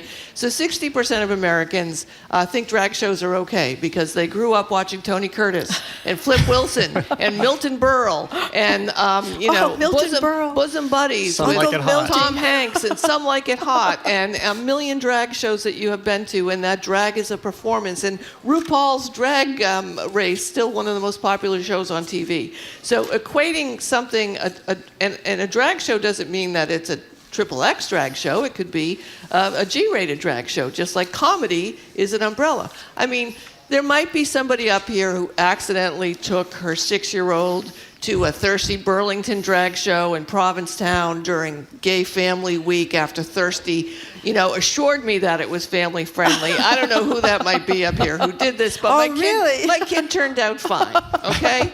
I haven't heard of Thirsty. Thirsty Burlington. Well, there are a lot of people who don't want to miss out on their bridal parties, so that's why they're going to be in support of drag shows. Not to mention, as we talked about recently, too, all the theater you wouldn't be able to see if you're going to Tennessee because of the ban on drag performances. What if the Pope comes to town? He's wearing a dress. That's right. And a puffer vest. If all the cardinals. you're watching AI. I totally would believe that.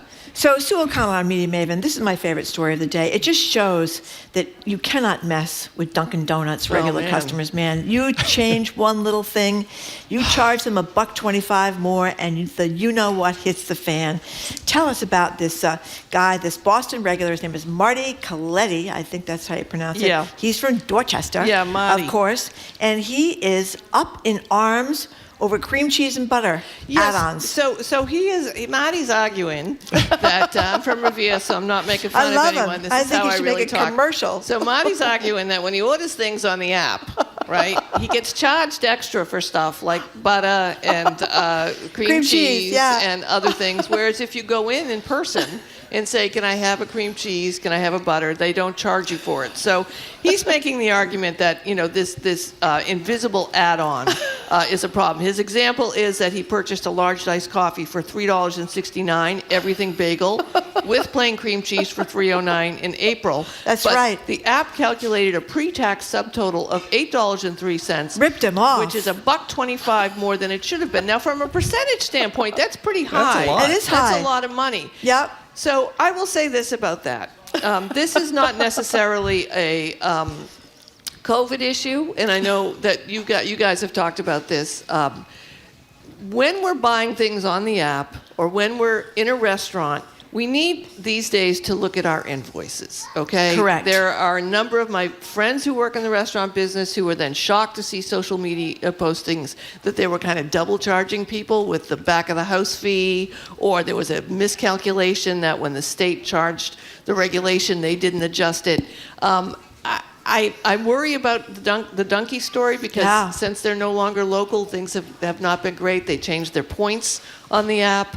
So, but, I think... Do you have one? Is that how you know all this? Absolutely, of course. They changed their name. They changed their name to Dunkin', instead and you of Dunkin' can't, Donuts. I understand from Mr. Marty there that you cannot get your Dunkin' rewards without the app. Right, you can't. So you don't want to give up the app because... And, you don't know what's going to happen if you go to your Boylston Street location and then you go to your Canton location. Exactly. It can wildly fluctuate in price. Yeah.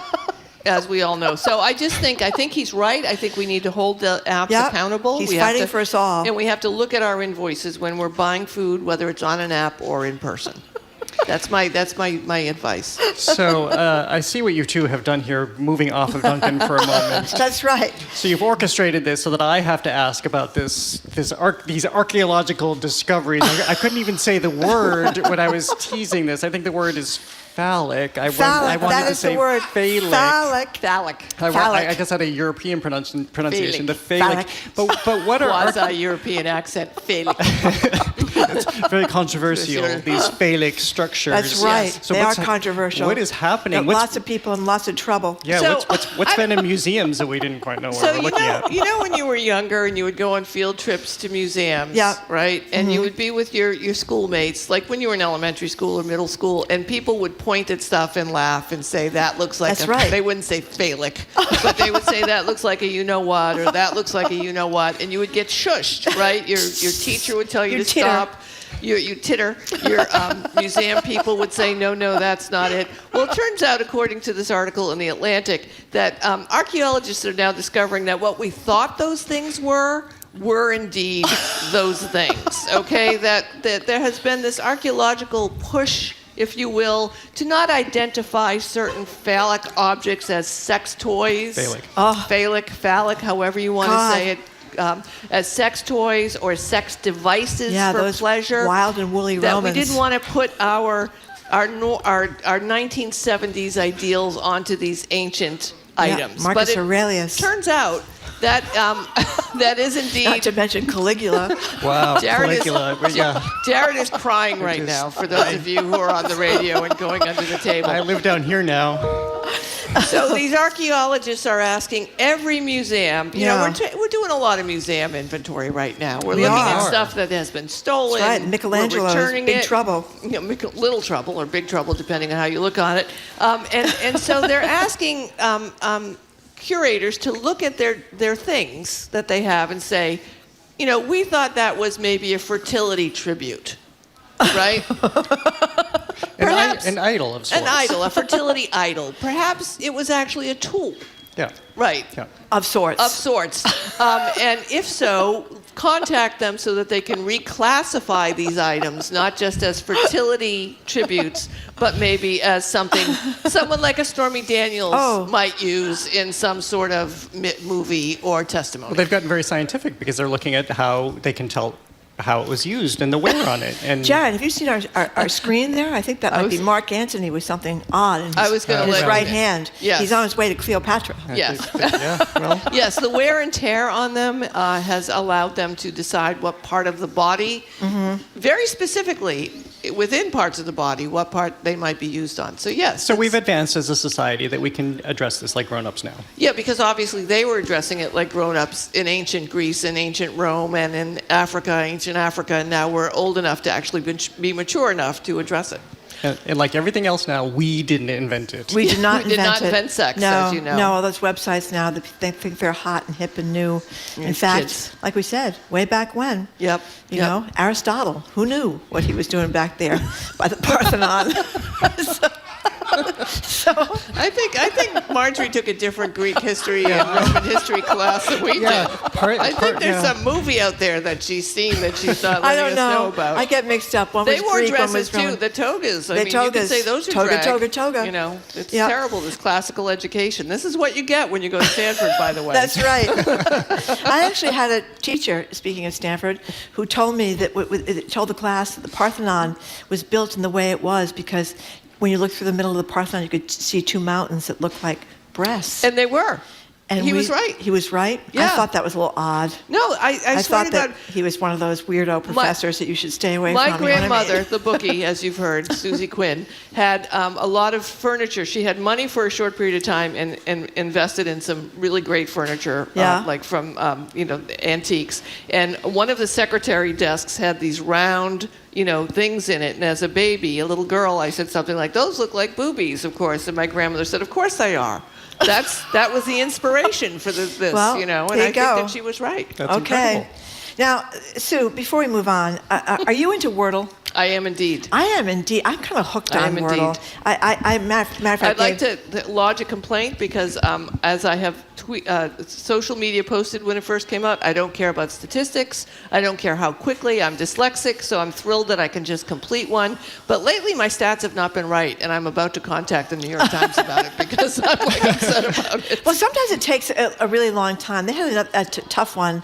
Unset or something like that the other day. It took a long time. When they begin with vowels, they can really drive you crazy. But then you have to get them. Do you play Wordle? I don't. I haven't gotten into this I'm yet. kind of addicted to it. Yeah, I feel like I can't start my day. As is everyone I know. Yeah, I didn't do it today, so I don't know what the word is today. But I do find it rather fun, to play it on your phone. Yes. If you're waiting and you go to the doctor's office, dentist's office, standing in line somewhere, you can do your Wordle and it's fun. But anyway, the Wordle has done quite well, and it's done quite well for the New York Times, which bought it. Yeah, you know the history. We won't get into it. Some guy just made it for his girlfriend, and they worked together on it, and then it became something. And then the New York Times, even though he didn't copyright it, they didn't copyright it. They were able to go in and buy it. So the question here becomes for publications.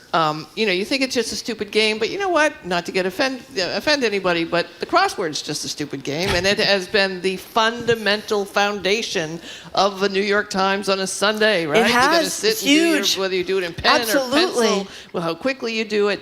And this game, Double crossword on Sundays. this game, which really is tricky, is very current based because you can only play it once, right? And then it's got the social media part of it where you can share it without giving away the answer. Yep. and it has really reinvigorated the New York Times in terms of its gaming.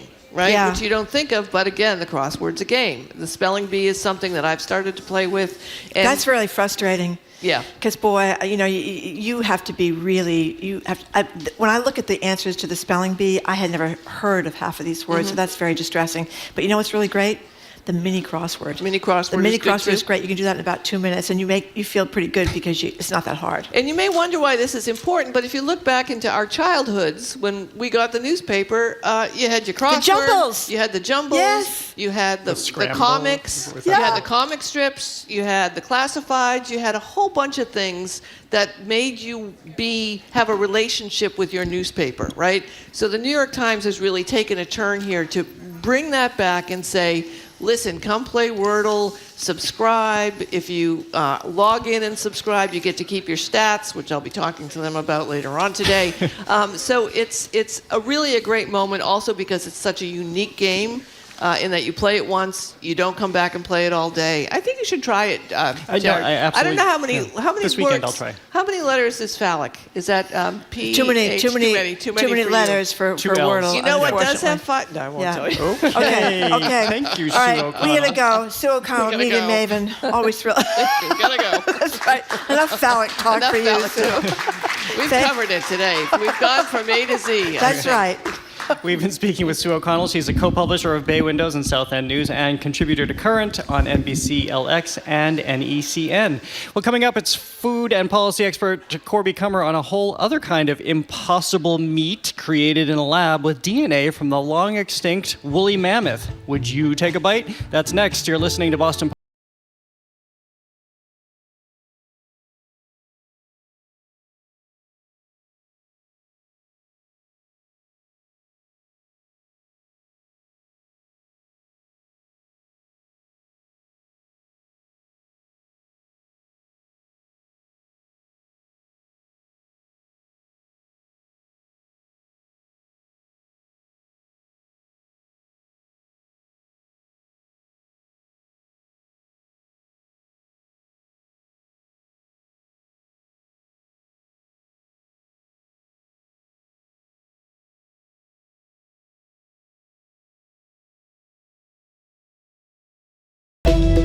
I'm Arun Roth.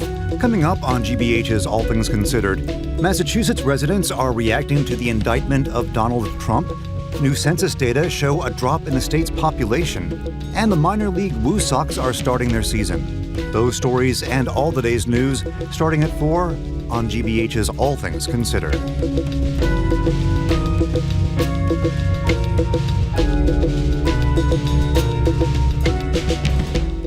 Our programs are made possible thanks to you. And The Wilbur, presenting Boney James. Detour, the jazz saxophonist, songwriter, and producer, comes to The Wilbur on April 4th. Tickets and more information available at thewilbur.com. And Boston Ballet, presenting Our Journey, featuring La Mer, a world premiere about ocean preservation by choreographer Nanine Lenning, and Justin Peck's Everywhere We Go, on stage starting April 6th. bostonballet.org.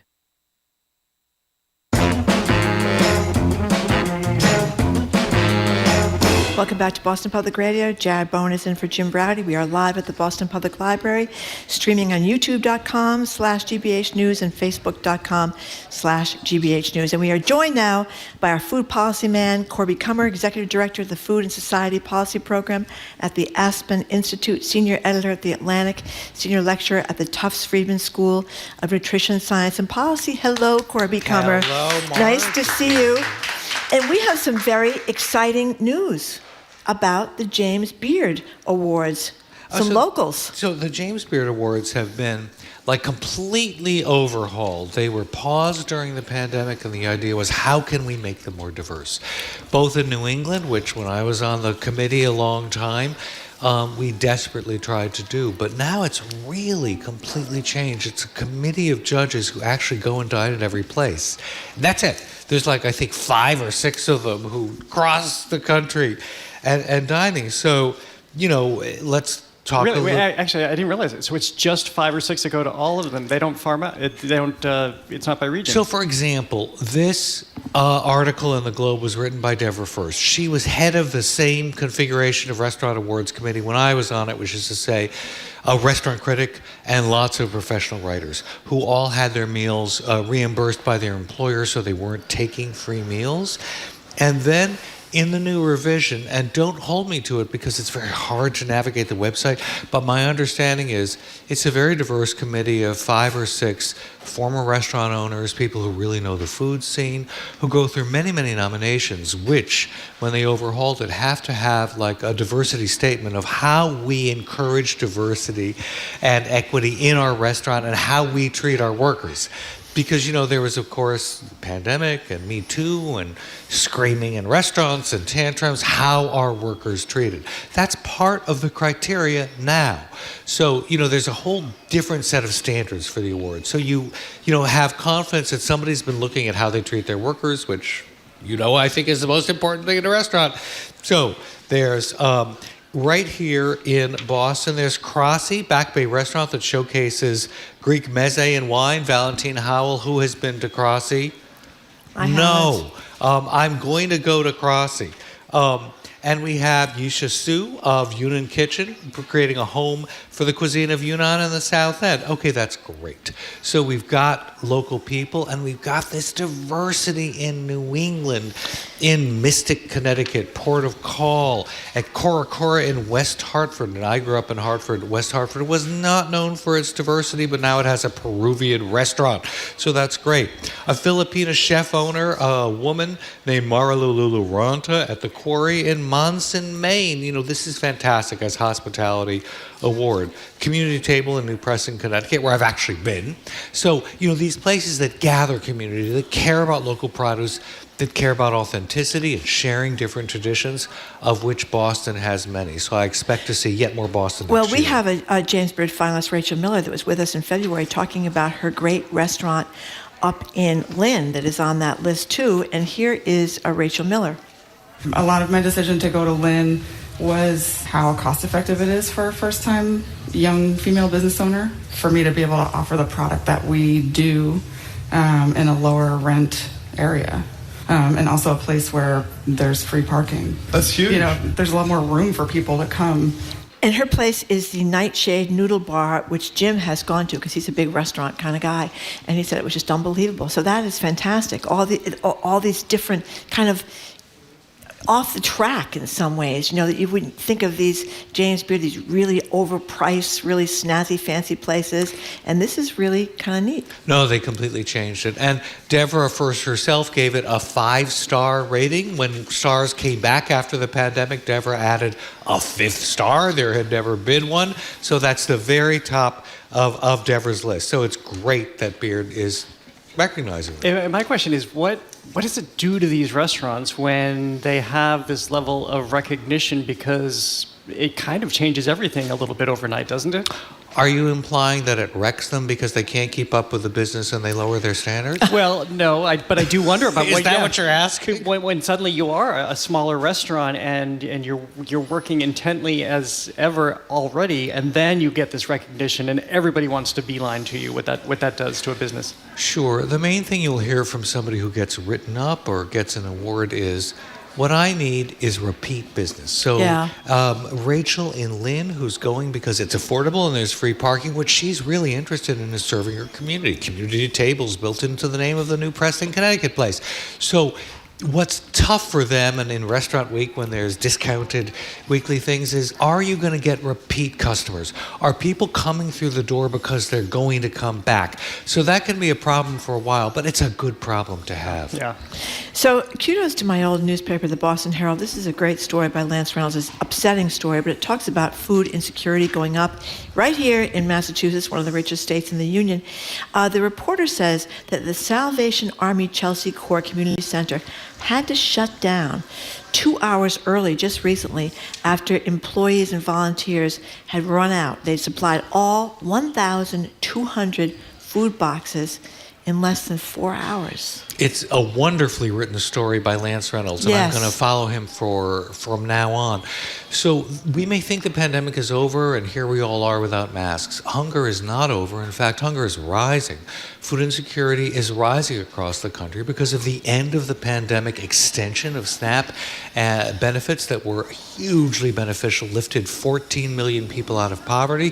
Just a few weeks ago, they ended definitively in the 31 states that were still using them.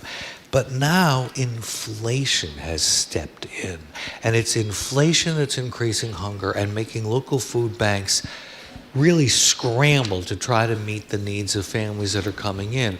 And the incredibly moving stories, this is Chelsea, East Boston, and neighboring communities who start waiting in line at 5 a.m. and they may not get a box, or they may have been waiting for a 5-day box and they get a 2-day box because that's all that's left at the end of the day. And then, as Marjorie just said, they shut down early. And so, we've kind of read about this in Texas, where it's really been bad, and in Florida, and we think, oh, well, they're right-wing states that don't believe in nutrition assistance anyway. But it's happening here. And the governor and the legislature did add a line item, I think it was $13 million, to try to make up for this missing food after the end of the pandemic extensions. But, it's not enough. And the food banks are asking for more money to be added to this. Well, who ultimately steps in here? I was remembering during the pandemic, I went out and did a story on the Fitchburg Art Museum because it began to recognize the need that it was in its community and that it was in a place to actually be able to help because they had staff there trying to keep employed, and they knew they could organize. They knew they could also put little art kits into the supplies. By the way, they're not just food. It's also hygiene and toothpaste and other things of that nature that people need. But so you have a museum stepping in, which is another nonprofit. Are we relying on the state or federal government to chime in, or to chip in rather, or is it philanthropy that ultimately comes into the rescue here? That is not a question with a simple answer. So in most states, right now, it's states. The Biden administration instituted an historic rise of about 24% in the average monthly SNAP benefits. That was years in the making. The Biden administration got it done. It happened October 25th, I think. And yet, inflation has outpaced that increase. And so that's why this hunger and need continues. It is up to enlightened states like Massachusetts to try to step in and make the difference. When is the next time the Fed is going to consider this? When the Farm Bill, which is called the Farm Bill, but 80% of it is nutrition assistance. That's where the nutrition assistance comes in. That's up for revision all through this year. It's supposed to be passed at the end of this year. I think it always is a year late. That's the next time. So we can hope that they're going to increase it, but Republicans in the state legislature don't really believe in these benefits in the first place. It's a very fragile coalition of urban and rural state legislatures. So should people that can afford to do that increase their donations to the Greater Boston Food Bank? Thank you for getting to the heart of it, because it is philanthropy where people have to step in. And this has been going on since New Year and inflation began. So yes, go to your local food bank, go to your local meal provider, the more local the better, and say, how can I help? And it usually is getting out your credit card. Okay, let's switch to something which I just don't understand. First of all, before we get into this story, this is talking about making tteokbokki. What is that? It's a Korean dish I've never had, and certainly would not dream of trying to cook, especially if I were on a reality TV dating show. All right, there is a reality TV dating show. We're going to play you a bite in a minute. That basically it's called Plate to Date, where a young woman must choose her date based on a tteokbokki dish made by 3 different men. It's a new twist, but anyway, here's a little clip from Plate to Date.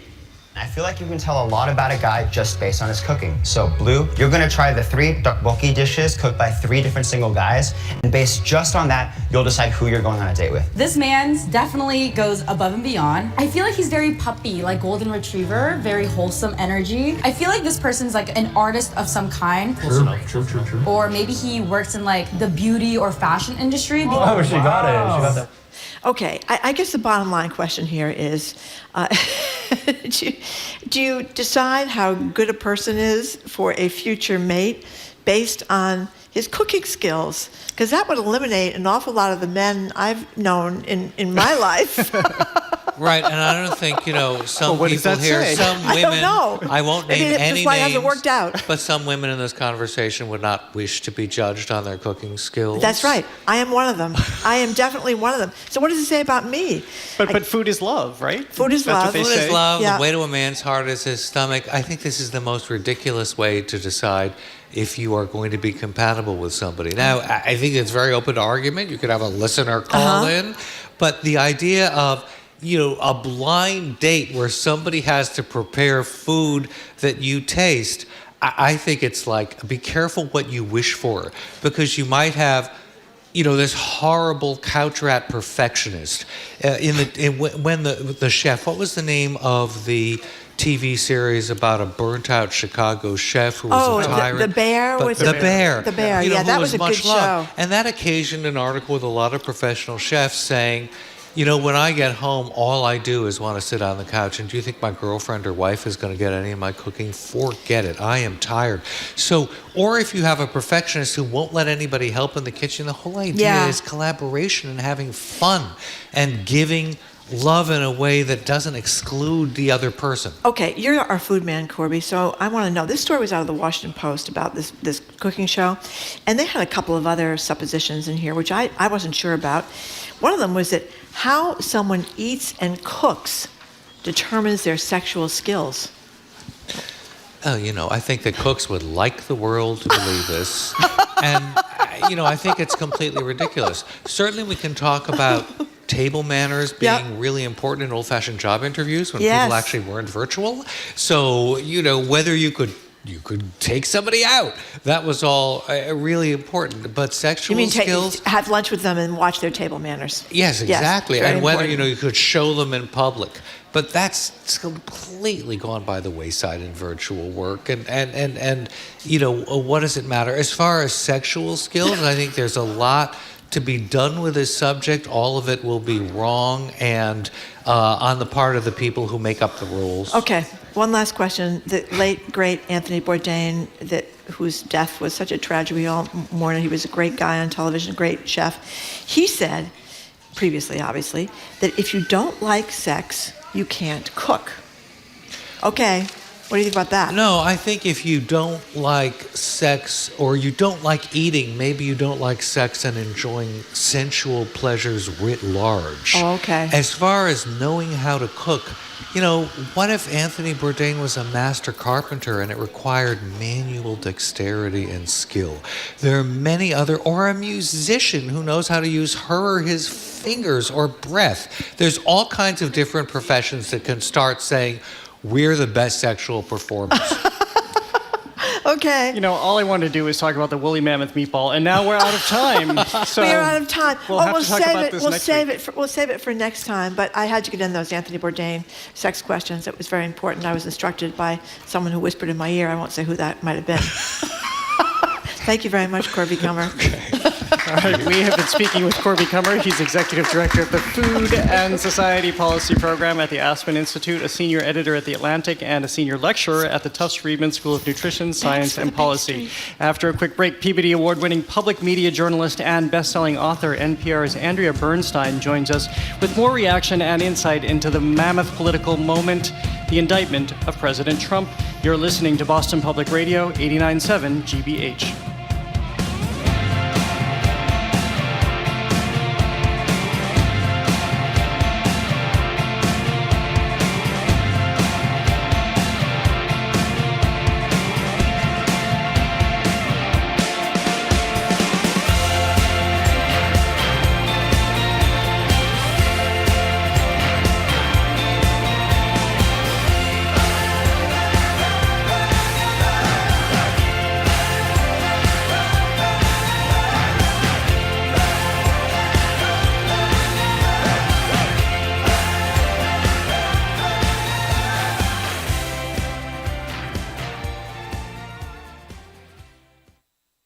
I am Tibisay Sea, host of a podcast in Spanish about healthcare for Latinos. 1 de cada 5 niños en Estados Unidos es obeso. Aprende sobre cómo vencer la obesidad infantil con expertos y familias que se enfrentan a este problema en el próximo episodio de Salud.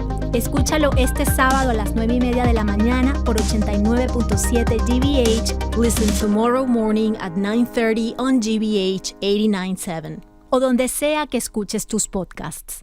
Support for our programs comes from you and Emerson Colonial Theater, presenting Into the Woods. The Tony and Grammy Award-winning Broadway musical is coming to Boston March 21st through April 2nd. Tickets at emersoncolonialtheater.com. And United Healthcare, providing health plan coverage options for New England businesses and their employees. You can learn more at uhc.com. That's uhc.com. Trusted, local, news. You're listening to 89.7 WGBH, HD1 Boston, online at gbhnews.org. GBH News with NPR. What matters to you?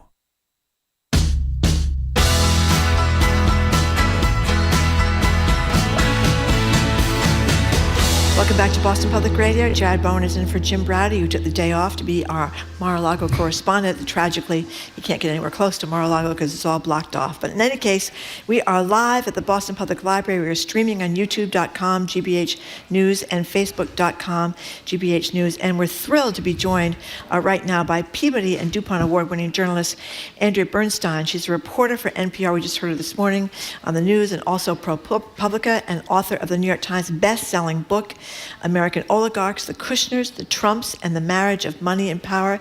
She is also co-host of the podcast Will Be Wild, all about the January 6th insurrection and Trump Inc.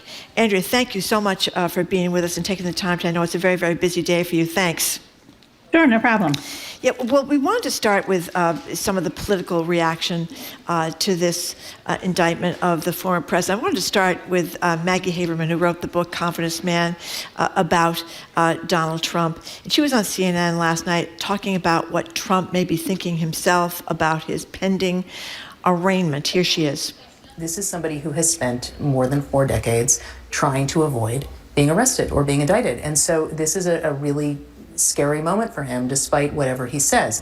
This is the first time that I can think of where he can't control this. He was able to control impeachment in some way because Mitch McConnell was on his side in the Senate trial and because House Republicans were on his side. He was even able to control the second impeachment to some extent. With the Mueller report and the investigation, he was never going to get indicted as a sitting president. And I think that he has an overconfidence in his ability to impact events.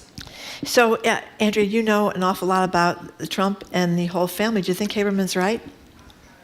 I do think he does not control events here. I think that he is now part of the criminal justice system, which is essentially about a loss of control. And obviously, at the end of it, the reason why there is due process and the right to contest your charges is because at the end of it, you face a potential loss of liberty, which is indeed a grave thing.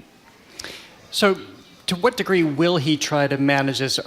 Obviously, he can't control the justice system and how this is going to play out. But in terms of his political campaign, is there a political upside that he can leverage here? So I think the answer is we don't know. He has, in the last almost 2 weeks since he announced inaccurately on social media that he was about to be arrested, we've seen what the mobilization around him can look like. So we've seen members of Congress seek to get documents and testimony from the Manhattan DA's office, which I've never seen anything like that before, of Congress trying to get information about an ongoing law enforcement investigation, especially Republicans in Congress, who generally like to associate themselves as being the party of law and order. But that is what they're doing. And we also see even some of Donald Trump's potential rivals in his presidential race somehow trying to claim that this is a politically motivated prosecution. I should say that so this case has roots that stretch back to 2018. In 2019, when the DA's investigation became public, Donald Trump sued the then district attorney, Cyrus Vance Jr., took the case all the way to the Supreme Court to try to prevent Cyrus Vance Jr. from getting the records, the then Manhattan DA. And the Supreme Court twice ruled against Trump, and in the course of it, rejected the idea that there was a political motivation to this prosecution. So while we are hearing that now, we are sure to hear it more. I think that it is something that when the courts have considered, they have not been sympathetic to the argument. This indictment, of course, was made by a grand jury, which is a group consisting of the former president's peers in New York. We're talking to Andrea Bernstein. She's a reporter with NPR and ProPublica. You mentioned the possibility of the former president losing his liberty. Do you mean jail time? And you're talking about this case or maybe the Georgia case where he went to look for those 11,000 missing votes, missing according to him, or the insurrection? Did you mean actual, like, home confinement or something for the former president? Well, I mean, we don't know, obviously. And I should say that, typically in white-collar cases, often in white-collar cases, defendants with no priors who are convicted don't go to jail. So we are really getting ahead of ourselves here. But the charges, as we understand them, now, of course, they have not been unsealed. They will not be unsealed formally until Tuesday when Donald Trump appears in court. But as we understand them, he is charged with an e-felony in New York, which is punishable by a maximum of 4 years in jail.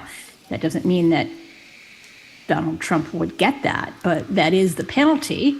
And it's worth saying that his former chief financial officer is in prison in New York City right now for committing fraud. So it is not without precedent, and that is what is at stake in a criminal trial.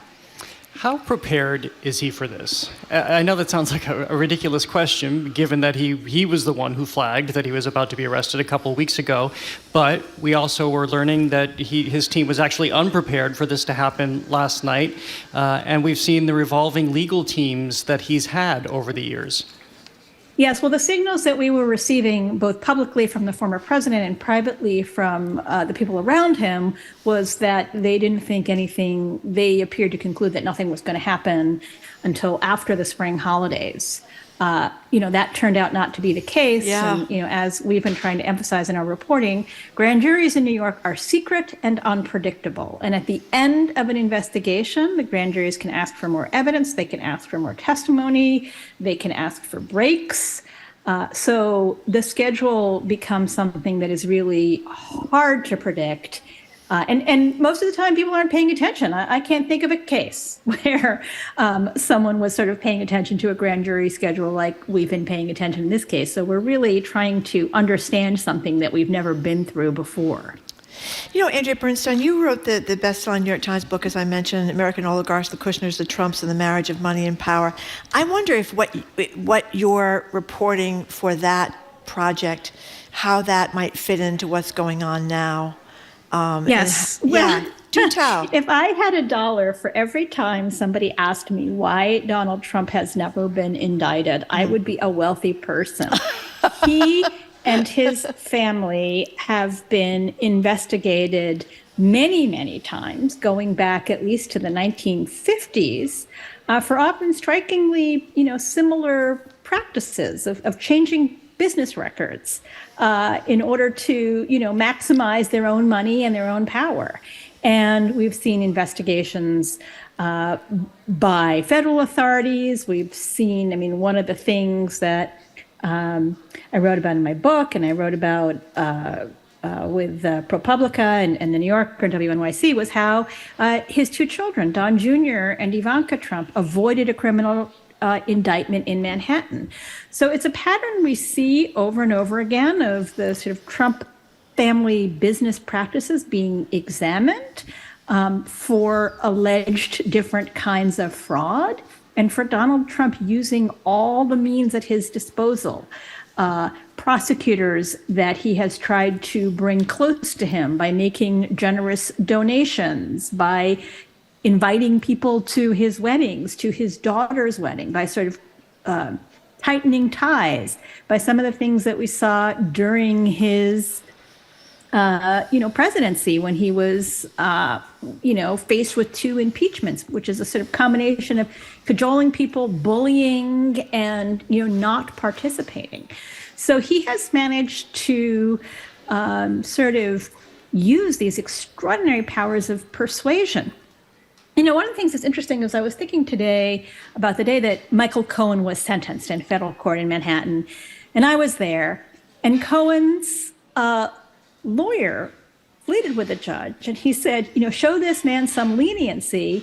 He was subject to Donald Trump's power of persuasion, but so have been tens of millions of Americans. It's not something that is unknown to us, his incredible persuasive powers. So they've been on display. They've helped him and his family avoid any criminal consequences, even though he's been sued thousands of times, impeached twice. He has never faced any criminal indictment or criminal repercussions until yesterday. Yeah, and going back to my last question, what is the caliber of the team that's around him now to face this? Well, he's got a strong legal team in Manhattan. They are people who have practiced in Manhattan criminal court.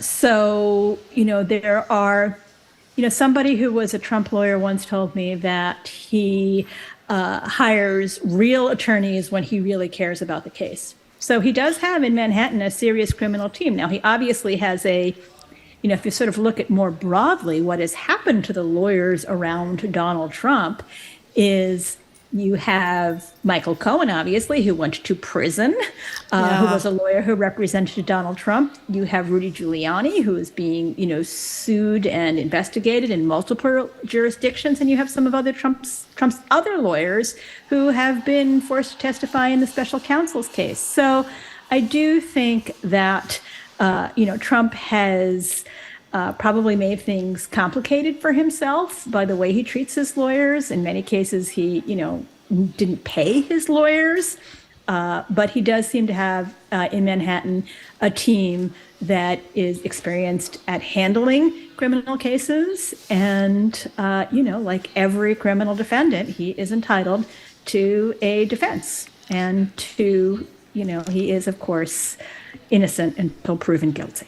Andrea Bernstein, you've talked about the reporting you've done in the court there. You often see, or in general, in cases where the wealthy defendant gets a spectacular criminal defense team and they outgun the prosecutors. But I would hope in a case like this, not that you're supposed to give special treatment to a special case, but I would hope that they would have up-to-speed prosecutors in the Manhattan office to deal with that battery of lawyers that Trump brings to... Yeah, well, it's worth remembering that the same Manhattan DA's office just achieved criminal convictions against 2 Trump corporate entities for 17 felonies. So that just happened in December. His chief financial officer is serving prison time at Rikers right Island now for financial fraud for 15 felonies. So, they have been able to convince a jury of Trump's company's peers, if you will, and of Trump's that crimes and felonies were committed. So there is it's not Trump personally, but obviously it's the company that is named for him, and clearly from the trial testimony acts to benefit him. How's his multitasking under pressure? How is he going to move forward? Well, I think every American citizen can judge that, right? Being president is having to be the ultimate multitasker. So we will see. We've never been in a situation like this. And, we don't know the schedule. We certainly know that Trump's lawyers will seek to have this dismissed. That means that the various courts that hear appeals in New York will be probably considering this case. But the last case, the case against his chief financial officer, was indicted in July of 2021 and went to trial in the fall of 2022. So on that schedule, we would be looking for something to be perhaps the summer of 2024, which is political convention season. Yeah. And of course, it's not the only case. There are active investigations in Washington with special counsel Jack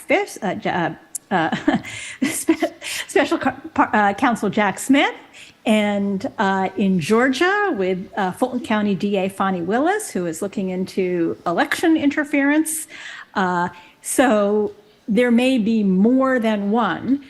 We don't know. And of course, as I always caution with this story, we won't know until we actually know. Could be a wild season, flying from courtroom to courtroom to deal with all these cases.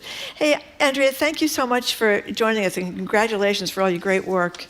Thanks for having me. Great talking to you. Yeah, a pleasure. Thank you so much. We've been speaking with award-winning journalist Andrea Bernstein. Check out her podcasts, Will Be Wild and Trump, Inc., her reporting for NPR and ProPublica, and her best-selling book, American Oligarchs, The Kushners, the Trumps, and the Marriage of Money and Power. Well, after a quick break, phone and text lines are back open at 877-301-8970. What are your reactions to this moment? Where do you think we're headed? Where do you think the former president is headed? 877-301-8970. That's our number to call or text. You're listening to Boston Public Radio.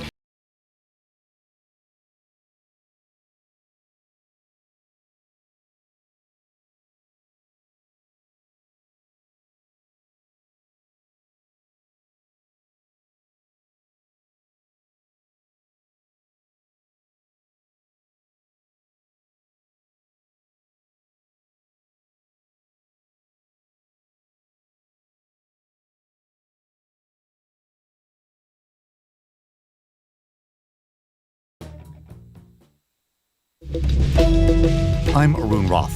Coming up on GBH's All Things Considered, Massachusetts residents are reacting to the indictment of Donald Trump.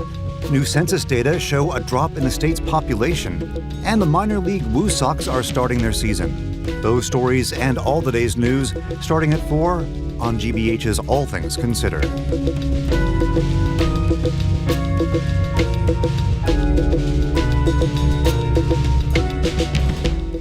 Support for GBH comes from you and the Office of the Massachusetts State Treasurer. The Unclaimed Property Division is holding unclaimed funds for the citizens and businesses of the Commonwealth. You can see if you have unclaimed money at findmassmoney.com. And Legal Seafoods, now reopen after a full renovation in Burlington. You can visit them at the Burlington Mall for dine-in or takeout. Private event space also available for your social gatherings. Reservations at legalseafoods.com.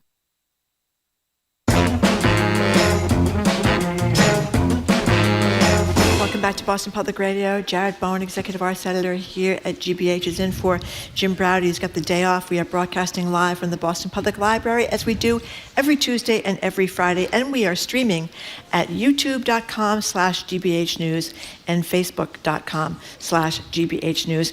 So we're going to go back and open the lines right now to you guys at 877-301-8970. If you want to call in or text in with your reaction to what is, of course, the biggest story in the United States of America right now, that is the indictment of the former president. We want your reaction. We've heard from retired federal judge Nancy Gertner. We've heard from Sue O'Connell. We heard from NPR's Andrea Bernstein, who wrote a book about the Kushners and the Trumps and the emerging of power and money. She also has a podcast that looked at the January 6th situation. What do you think about what's going on right now, and what do you think this means for the country? We have a little clip, Jared, from the man who was a chief witness against the president, who was sentenced to 3 years in jail. I think he served only 1 year in jail. And you said before that a lot of it was just home confinement. He's not actually in jail. So he fared Michael Cohen, yeah, better than Mr. Weisselberg, who's in Rikers Island, which is a really, it should be closed down from everything I've heard about Rikers Island. And he's in his 70s. He's not a young man. With a 5-month stint there, yeah. He's in the last cycle of it. If they say if you can't, don't do the crime if you can't do the time. But boy, I don't like to see anybody going to jail. I mean, people have to go to jail, I know it, but jail is not a fun place. In any case, here is former Trump fixer Michael Cohen talking about his former boss's indictment. This was on MSNBC. I think right now we just take a step back, acknowledge that the first time in United States history that a former president has been held accountable and a formal indictment has been charged.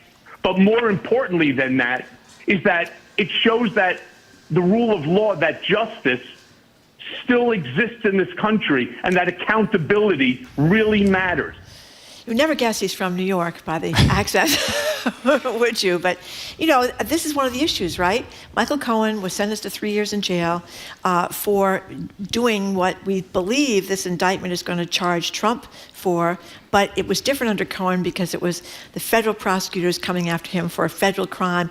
Now this is the Manhattan DA coming after Trump for essentially, we think, the same thing. So that's one of the precariousness factors here in this trying this case. Although one of the people that struck me last night as I was watching CNN, as I say, I was bouncing back and forth between Fox and CNN to see what both were saying, was Lanny Davis, Michael Cohen's attorney, who was saying, for his own, this is Davis's proximity to the case, he believes there is, I think he described it as loads of evidence based on the investigation that he saw underway. Again, as Michael Cohen's attorney, just separate cases you just pointed out, but I think he has a deeper understanding of what is out there and what they could be reviewing. Let's go to the phone calls, get your reaction to what is going on with the indictment of the former president, his arraignment on Tuesday, where he will be fingerprinted and have a mugshot taken of him. Apparently they can't release the mugshot. They're not supposed to. It's New York law that they can't. So anyway, Jenny in Boston, what do you think? Hi, Jenny. Yes, hi there. I'm happy to live in a liberal state of Massachusetts, and I would love to see Donald Trump go down. However, I think it's going to cause a big rift, larger rift, in this country than we already have. I was on Route 3 this morning at about 10 a.m., and on one of the overpasses, there were people with banners and flags in supporting of Trump. I was kind of appalled and afraid. Yeah, Tom Nichols, who's been with us many times on this show, Jeopardy champion, by the way, who used to work down at the War College in Newport. He writes for The Atlantic now. He wrote a really great piece talking about what he sees as the tragedy of the Trump case, and that that so many millions of people still support him. He called Trump a crass sociopath, but points out that millions of people voted for him twice, and many of those people, we assume, are still hoping he's going to be returned to the White House. So I guess that is kind of one of the questions. As Andrew Bernstein was just talking about, way back when, he ran basically a fraudulent college where young people wanted to go into business and be an entrepreneur like he was, although he wasn't really, since he got all the money from his father. But in any case, would go to Trump University. He had to pay a $25 million fine for basically screwing all those people that went to his school. He didn't pay contractors. He didn't pay lawyers. He had failed casinos. He lost this racial discrimination suit in New York City. I mean, you go on and on and on. His corruption, the charity was so corrupt that not only he, but his children can't run charities in the state of New York. There's all this stuff, and yet people vote for him. Not to mention the 24 women he allegedly sexually assaulted. And the grip he has on his supporters, the grip he still has on the party. How many people did we hear over the last 2 weeks say, okay, this is finally it. This is finally the time that he'll go away. Once there are criminal indictments, once we see him headed to a courtroom, once we see him in handcuffs, if that actually comes to be, probably won't. But that this will be the end of his political career. We saw everything against that last night. We saw that everybody, again, rally around him. Nikki Haley, DeSantis, Mike Pence, call it outrageous what has happened here. And every other political campaign that we had covered prior to this, the opponents looked for some major controversy so that they could exploit that, and that would end the candidacy, and then they could move on to basically the next level. That still isn't happening with this figure. Well, you know what's really sad, I think, for the Republican Party, and then I'll shut up and we'll get back to the calls and the text, but that Speaker McCarthy and McConnell could have, who was then, of course, he's still the head of the, was then the head of the Senate, I should say. What's the head of the Senate then? No, the Democrats were head of the Senate. Anyway, he's a big deal in the Republican Party. He's the leader of the Republican Party in the Senate, McCarthy in the House. They could have stopped this after January 6th. They could have said, that's it. That's it. We're moving away from this guy. And I think for a couple of days, people thought that was going to happen. But they didn't.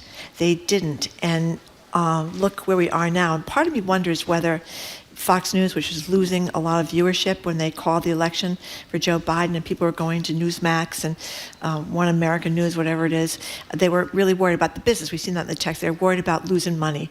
So they decided to get off there. Trump didn't win and get back to Trump did win. You wonder how that may have changed the whole tenor of what's going on in this country. You know what I mean? And I can't tell you how bizarre it was to be watching Fox News last night and watching Tucker Carlson last night and hearing the words that are coming out of his mouth in defense of Donald Trump and what he believes is happening to Donald Trump that is politically motivated right now, while actually understanding what's in his head, because we have seen through the text, the suit, the Dominion voting machine suit. Yeah, he thinks he's a nut. He thinks he's he's unhinged. He's led the country down terrible places, and now he's on television saying the exact opposite. Yeah, we know his inner monologue, and yet he continues to go out and say otherwise on the air. He also said, which is really horrible, that now is, quote, probably not the best time to give up your AR-15s. Yeah. That's what he said. Anyway, I'll shut up. Aaron from Newton, thank you for calling. Hi, Aaron. Hi, good afternoon. If I may, I'd like to make 2 points. Sure. First of all, I believe that what's happening is really that the Republican Party, Donald Trump, and the MAGA Republicans are holding the United States hostage. They're basically saying, give us what you want, or else we will create a revolt, we'll further divide the country, whatever that threat may be. What we've learned with many people is you do not negotiate with hostage takers. Gives a hostage taker ransom, and all he'll do is take another hostage and ask for more ransom. And I think that if we give in now to that sort of threat, we're just asking for Trump to up the ante, because we know that every time that he's done something and he's gotten away with it, he's felt emboldened to do even more and even worse. So that's point number one.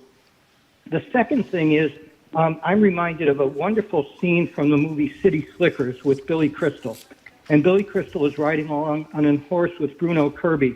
And Billy says, tell me what was your favorite day, the best day of your life. And Bruno says, the day that I stood up to my father. He had been assaulting my mother for many years. I stood up to him and I said, you're never going to do this again.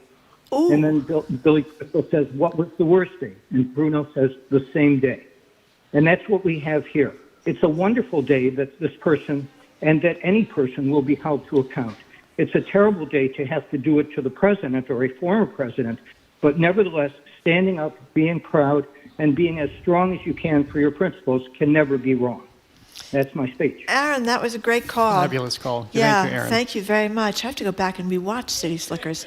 I missed one of the pivotal scenes, I guess, Jared. I was just thinking the same thing. That's not the movie you would think about that, but how wonderful to find that kind of a gem in it. Well, that is so true about bullies, though, right? They just continue until someone takes them to task. 877-301-8970. We have some text here. I hope the New York PD is ready. They're going to need smaller handcuffs. I think that's reference to his small hands. Okay, I get it. Yeah.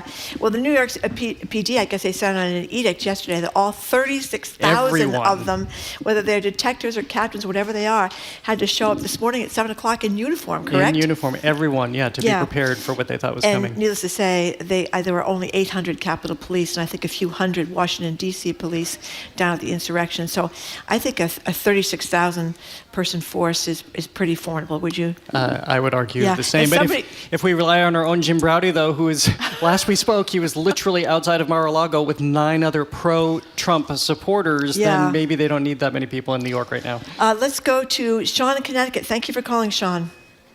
Hi, Sean. Hi, thank you for having me. I can't imagine a scenario where this will help the Democrats. I consider myself a Democrat and very liberal, left of center.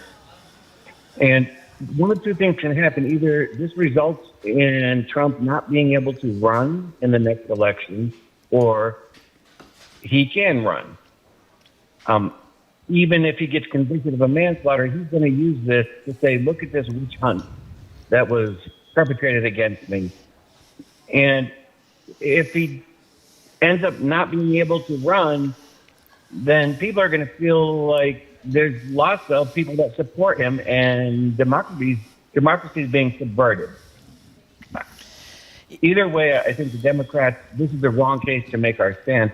I think we need to focus on Georgia, and that has a much better potential of showing people how Republicans are trying to subvert the election. Right? Because people want a fair election because it makes them feel like they've won in a system that produces fair results. Yeah, well, Sean, I mean, you're echoing what Nancy Gertner said earlier. Other people have said that this is the weakest case of the three, and I think there's no question that it's the weakest case of the three. But I think, as we've spoken about, coordinating among prosecutors would not look very good for the Democrats either, that you're in this together and kind of orchestrating the assault on Donald Trump. But, you know, it's a good point. I mean, I think a lot of people are worried about this. I mean, how surprised are people that Donald Trump had an affair with a porn star? I mean, really, is anybody surprised by that? I don't think so. Yeah, what's Melania thinking today? Well, I think there was a report that they had dinner last night. I know, with publicly. her parents. Yeah. I think that's what you want to do when your husband is in travails with a porn star, is have your parents over, you know, your elderly parents over. Let's all have dinner. Think anybody asked about the porn star at dinner? I don't think so. Pass the salt, please. That's the extent of the conversation last night. But to counter what we just heard, we have Sarah from East Boston texting in. I don't understand why this is considered frivolous by some. If Michael Cohen has gone to jail for crimes connected to this case, I would be shocked if they didn't go after Trump for it. Yeah, well, that's a very good point, too, that this is essentially what Michael Cohen went to jail for. So if we're a country of laws, so Michael Cohen goes to jail, but we just say, hey, you can't do this because it's Donald Trump. And that was the other thing. This reminds me of back when the whole sex abuse thing happened, and Tom Riley, who was then the Attorney General. Catholic Church, is that what you're talking about? Yeah. Of the Commonwealth of Massachusetts, did not indict Cardinal Law. And he, at the time, didn't think he had the proof or enough evidence to indict Cardinal Law. I wished he'd indicted him anyway. Indict him and lose. Make him go through a trial where we hear all about what went on, what the Catholic Church knew and did nothing about. I thought that was a huge mistake. And to me, would be a huge mistake too. The timing is not great, but you're not going to indict this guy for allegedly paying off this porn star and then giving this money to the campaign and not reporting on it and enabling you to go into the election with people not knowing about this. I mean, the election was very close between him and Hillary Clinton.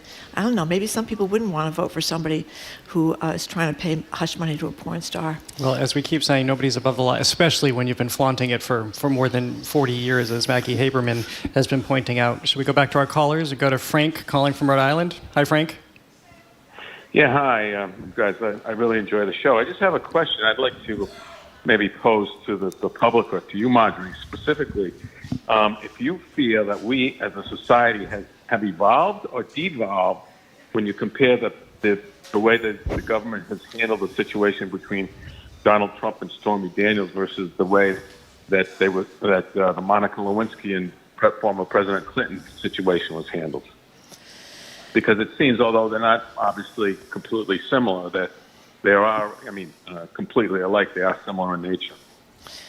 Well, I don't know. I'm not a sociologist. I'll say this, Frank. I thought that the biggest disgrace of the Monica Lewinsky situation was how feminists and women's groups supported President Clinton instead of Monica Lewinsky, who was, 22? And an intern in the office of the most powerful man on earth, and calling that a consensual relationship instead of a power manipulation. I thought that was the biggest disgrace. But, politically, I think that many people learn from that. Americans are not that interested in going after presidents for their sexual indiscretions. Because I think a lot of people at the time thought that the Starr report went too far. What do you think, Jared? I think the same thing, although we're in a much different place now in society, looking back on this, and how many people have questioned those comments. Gloria Steinem, chief among them, supporting the president at the time. It was terrible. Not rallying around Monica Lewinsky. Yeah. But I think a lot of parallels are being drawn to these two cases, and while not very similar, because there were different circumstances in lying in each case, and one involving money, the other not, but there are parallels here, absolutely. Yeah, and I think those of us here in Massachusetts, there was no one that we knew that we've learned more about his picadillos than JFK. A lot of us are quite enamored of him anyway, so it's a difficult thing, I think in general. Jerry in Needham, thank you for calling. Hello? Hi. Hi, Jerry. Hello? You're on the air. Yep. Hi. I'm talking on a speakerphone, so I'm having a little trouble with the echo. But let me... Maybe you should get off the Jerry. speakerphone, Jerry. Okay, let me get off the speakerphone, and I'll try and pick up my regular phone. Okay. Okay, Jerry, while you're doing that, let me just share that the AP is now reporting that the former president was asked to surrender Friday, today, but his lawyer said the Secret Service needed more time to make security preparations. That's two people familiar with the matter told the Associated Press that, so that's why it looks like it has been moved to 2:15 on Tuesday. And we have Dave on YouTube from Hyde Park. Think what a godsend this is for the Republicans running DeSantis and Haley. They can ally with Trump and use this indictment as catnip for the base and not have to challenge him. I don't know what this means for them, to tell you the truth. I don't know. I certainly don't think that the former Vice President Pence distinguished himself at all on television last night. I mean... And how long are they going to carry this outrage, too? Because they do have individual campaigns to run. Yeah. All right, let's go back to Jerry, who hopefully is off of his speakerphone now. Thank you. Jared, and Marjorie, thank you very much. I want to continue on Aaron's riff. Jerry, we got a really bad connection, so say it really quickly because we can't hear you very well. Okay, I want to recommend the movie Z. It's a 1968 movie. It used to show in the Exeter Street Theater down by the Prudential Center. It's about corruption in Greece. And subsequent, I invite everyone to watch it. It is a terrifying following of investigation of corruption. Great. And, I'm only cutting you off, Jerry, because it's really hard to hear you, and I apologize. But thank you for the recommendation. Z, a 1968 movie about political corruption in Greece. Thank you very much for the phone call. 877-301-8970 is the number that you can call and reach us at via text or phone. We're getting an awful lot of text, so I can't keep up with them all at once. I'm sorry, but Victor in Rhode Island is on the phone. Thank you. Hi, Victor. Thanks. Martin, I love you, but you are completely insane to say that it's better to indict and lose. I don't believe that at all. But as far as Trump goes, because that's just a victory for him. That just gives him a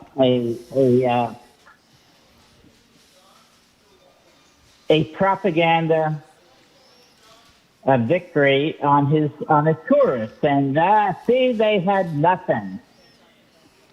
Okay, so your point is, Victor, that this is a terrible mistake, and this is good for Trump if he goes forward and he loses. I mean, I don't know, Victor. You may be right. I think it is a mistake because there are stronger cases against him where. We got it, Victor. Thank you for the point. I mean, I think everybody knows that there are stronger cases against him. The Georgia case, where he looked for 11,000 votes, the insurrection is a stronger case. But again, it gets back to what is Bragg supposed to sit around and say, I'm going to wait for a year now to indict him with a grand jury here because they haven't indicted in Georgia? I don't know. I don't think he can do that. I'm a little bit with Victor on this. I see what you're saying, and there's no question in my mind that Bragg has brought this because he believes that he has enough evidence, and there's substantial evidence here. But as you were talking about indict cardinal law no matter what, I think it would have just been devastating for the victims in that case to see the cardinal indicted, to get your expectations up that you might see that man go to prison or dealt with, and then to not have him found guilty would have just been even more heartbreak for all those survivors. But maybe to see him on the witness stand or see a parade of people get up and tell what happened to them on television, where you would have seen it and you would have seen Cardinal Law sitting there. I don't know. I mean, I think it's... I think you can argue either side. Yeah, there would have been a lot of satisfaction. I think a lot of that played out through the media, actually, and the records that the Globe and others accessed, even we here at GBH. But no, that's a good point, too, because a lot of people did want to see that. They wanted to see him literally answer for all of that abuse that was perpetrated. Yeah, so, I mean, like I said, Victor may be right, but I just don't know how you collude. You know what I mean? Yeah. And they could try to secretly do it, and then they could get found out, and it would look really bad. Liz in Concord, thank you for calling. Oh, hi, Marjorie. I love your show. Thank you. My concern about a lot of the reporting on this is that Stormy Daniels' name is always followed by porn star. And this almost seems like identifying her as a porn star, which I guess that's what she does, but it's her job, right? Well, it was. I think she's a director now. I think she directs. You want us to call her an adult film star? Would you prefer that? No, I don't. She's a woman. Just call her by her name. I mean, and it seems a little bit like, well, she's a porn star, so I guess, maybe she deserves this or something. It's just very uncomfortable to me. Well, Liz, I mean, that's a good point. I suppose some people don't like that. I don't see her as any kind of victim, though. I mean, she has certainly embraced this whole thing. There was no question of any kind of coercion or anything like that. So, and I think she can very much take care of herself. And she certainly, I think, has talked about her career with pride. Mm-hmm. I mean, not something I think a lot of us would want to do, but you know what I mean? Yeah, no, I don't have any issue around her career or what she does. I'm just saying that it gives perhaps a reason for other people to think that maybe, she isn't deserving of this full case against her. I mean, against Trump. Yeah. It comes down to language. I guess the other comparable example is Monica Lewinsky, who is frequently referred to as the intern. The intern, yeah. Monica Lewinsky. So there was always an identifier. Liz, it's a good point. And thank you for the call. Some people do call her an adult film star. They're not calling her a porn star. They're calling her an adult film star. But there are many people with whom people have affairs, and we just refer to them by their name and not what they do by profession. Yeah. We do assign that. That's true. But it's also a little unusual. Yeah.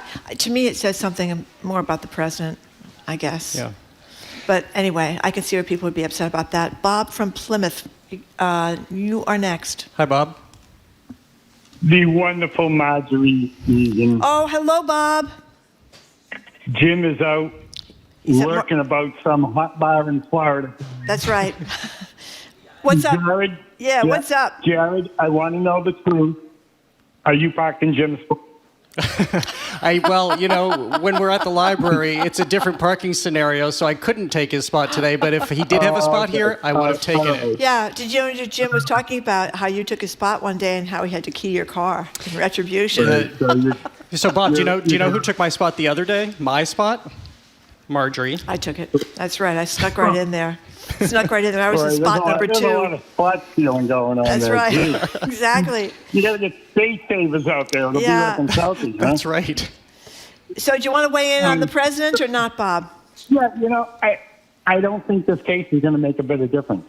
I don't think it's going to amount to much of anything. Just because he's flaunted the law for 40 years. And, the thing is, though, what I think a lot of people are missing, I mean, you guys are talking about Bill and Monica. I mean, going all the way back to JFK with Maryland, Johnson and Nixon both smuggled hookers into the White House. That's been well known. Really? I didn't know about Nixon. I didn't know about that. Oh, yeah. That's been well known. It has been? I didn't know it. There's always been presidential affairs. The thing is that people are forgetting is that Trump, because he didn't want to pay money to her out of his own pocket, took money out of his campaign fund and shuffled it through his lawyer. Yeah, I mean, he broke the law just to be cheap. Bob, thank you very much. much. And that's just it. He's flaunted this for years. Okay. Thank you. Thanks, Bob, for the call. Appreciate it. I don't know about hookers being smuggled into Richard Nixon or LBJ. I don't think all presidents have had affairs. I don't think George W. Bush. Did you hear about George W. Bush having any affairs? I certainly didn't. No, Did you hear about Ronald Reagan having any affairs? I certainly didn't. I didn't hear. Did you? You raised your eyebrows. No. I was just thinking. I don't think with Nancy Reagan that was going to happen. No, I don't think with Nancy Reagan. I didn't hear about Barack Obama having any affairs, and if he had, I bet we would have. But certainly others found have. Them out. Certainly others have, but a lot have not. And Jimmy Carter, we all know he lusted in his heart but that's as far as it got. No further. All right, that is the end of our conversation for now, anyway, about the former president. So it's time for a little palate cleanser to send us into the weekend. It's Live Music Friday at the Boston Public Library. Singer-songwriter Will Dailey is with us, playing some music, and he's debuting a new song you can only hear if you're here at the library. So get in the car or get in the T and come right now, or get on the bike. We'll explain more when he's with.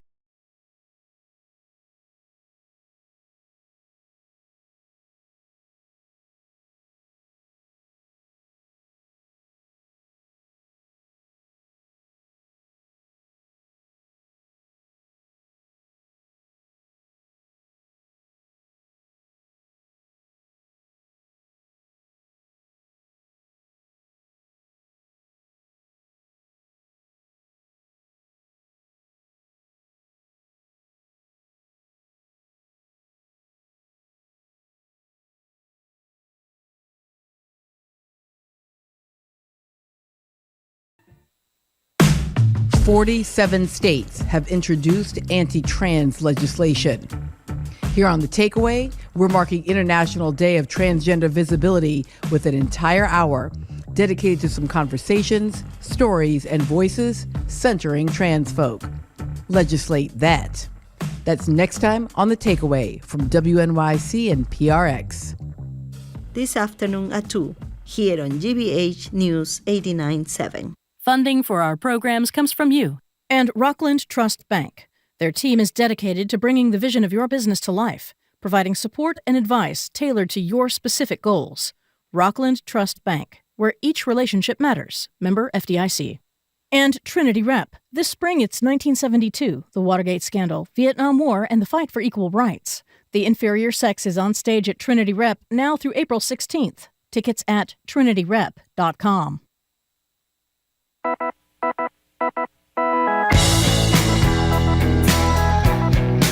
Welcome back to Boston Public Radio. We are broadcasting live from the Boston Public Library, and we're streaming on youtube.com/GBH News and facebook.com/GBH News. And as Jared said, enough of Donald Trump and his travails. We're going to take a big switch now. Jared is in for Jim Browder. He's got the day off. Jared, of course, executive arts editor here at GBH. So we are joined, last time we were joined by this man, he was talking to us from a shower. during the pandemic. We are joined again by singer-songwriter, producer, and podcaster, man of many hats, Will Dailey, for a Live Music Friday performance, which is coming up in just a couple of minutes. If you want to catch him on tour, he's headed out in April and May. That's next week, Thursday and Friday. He'll be at the Club 321 in Worcester and the Firehouse in Newburyport. For more info on all Will's dates, go to Will Dailey, that is WILLDAILEY.com. Thank you so much for coming in here. It is true. Last time we talked to you, you were in a shower. I was. Now, what was that all about? Well, it was 3 years ago, pretty much at this time, when we all froze in our places. Everyone was a lot more scared than we remembered, and I had friends at a club that is now closed called Great Scott, that they're non-salaried people, doormen, soundmen, and women, who didn't have any income, and they were doing a GoFundMe. So I said, let me go live on Facebook and see if I can get that last $700. And I went live one afternoon and made $1,400. Wow. And so I'm like, well, let's do the next club. And then next thing I knew, I was just broadcasting live over social media with my Venmo and PayPal up. With each night was a different club and the workers there. And I laundered about $32,000 through PayPal and Venmo in that month and a half to bartenders and sound engineers and security. And then I curled up in a little ball because the thing wasn't ending. Because at that time we just thought, I just need to get through a couple months here. Yeah. Why were you in the shower? Because it sounded better. Okay. Yeah. Yeah. Good acoustics in a Good shower? Good acoustics, yeah. I did not know that. The shower shows, or I can't even say it now.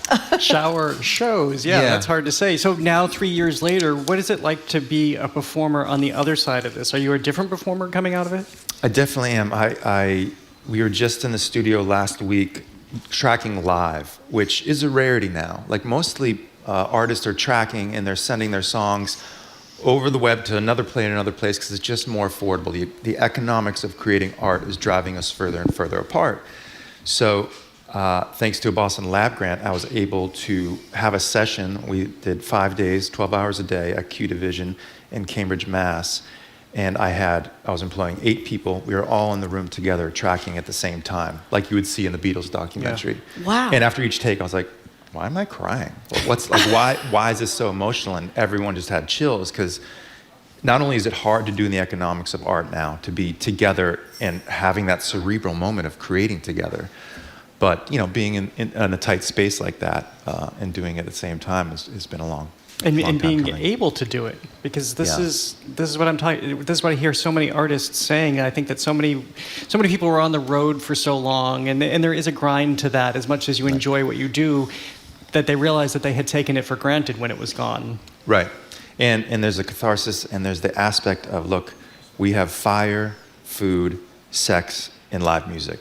Those are our oldest things as humans.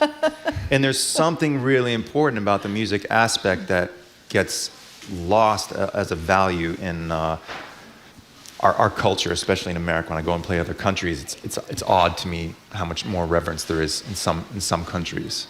It's almost like I don't like it. It's like, you guys need to be a little bit more rude. But it's important to participate in that practice for all of us, and especially when we have so many problems to solve and so many emotional things hitting us every day. I feel like live music is a centering thing for everybody.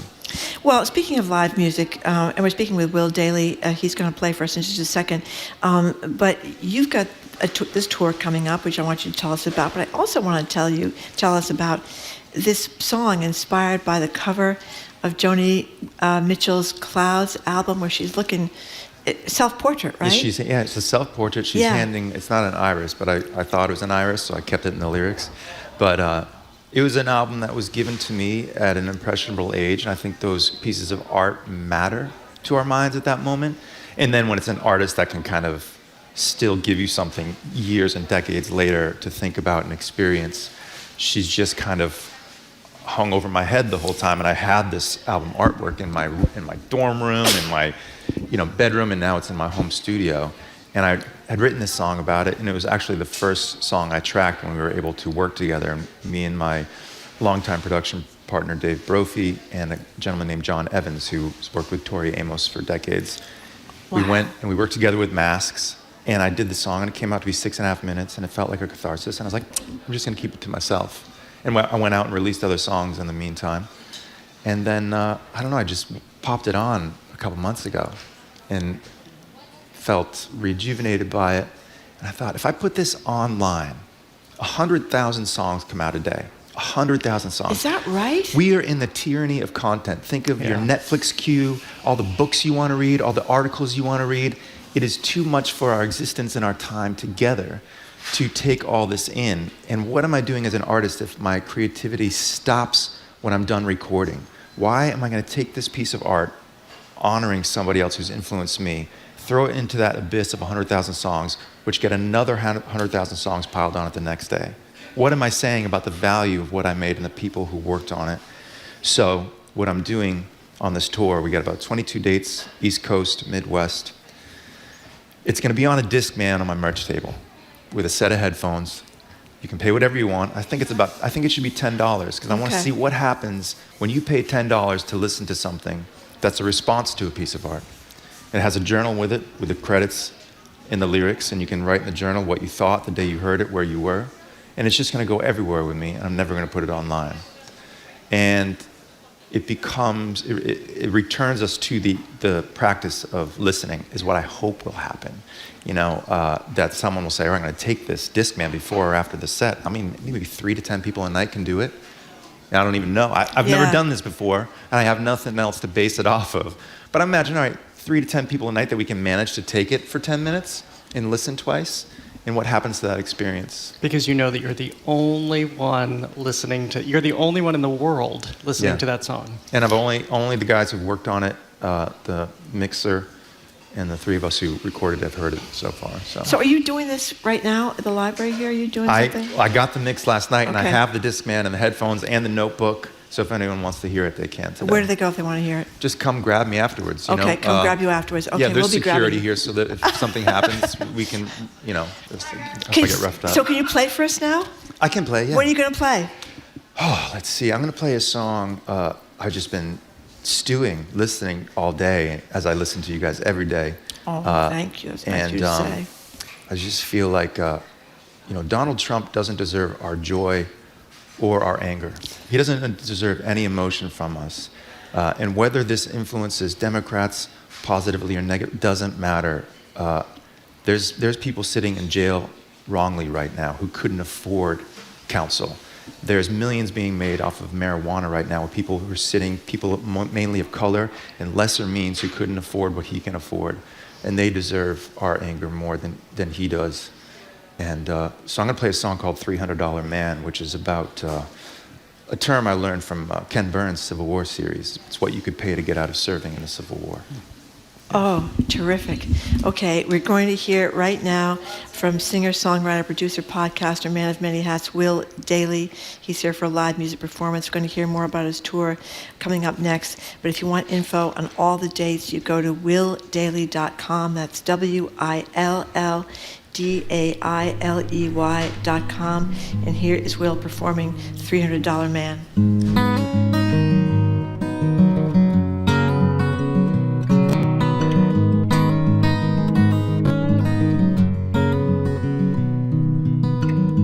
This is where my brother is buried. And this is where my mother grew up. And this is where we learn to be faithful to the land that took care of us. And this is where my sister was married. And this is where her husband ran off.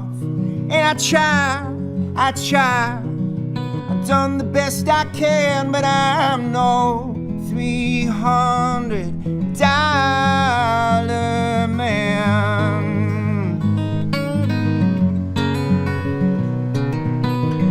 And this is where a politician promised to do the things nobody's ever done. This is where they stole from the families behind the curtains of our broken laws. These are the seeds that were planted before me under the winter and the summer suns. And I try,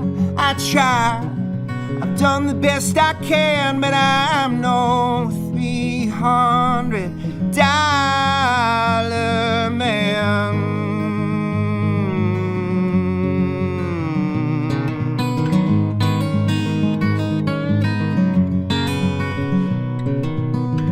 And this is where I will one day come home in a heavy box to heavier hearts. And this is where I will lie in the cold fields.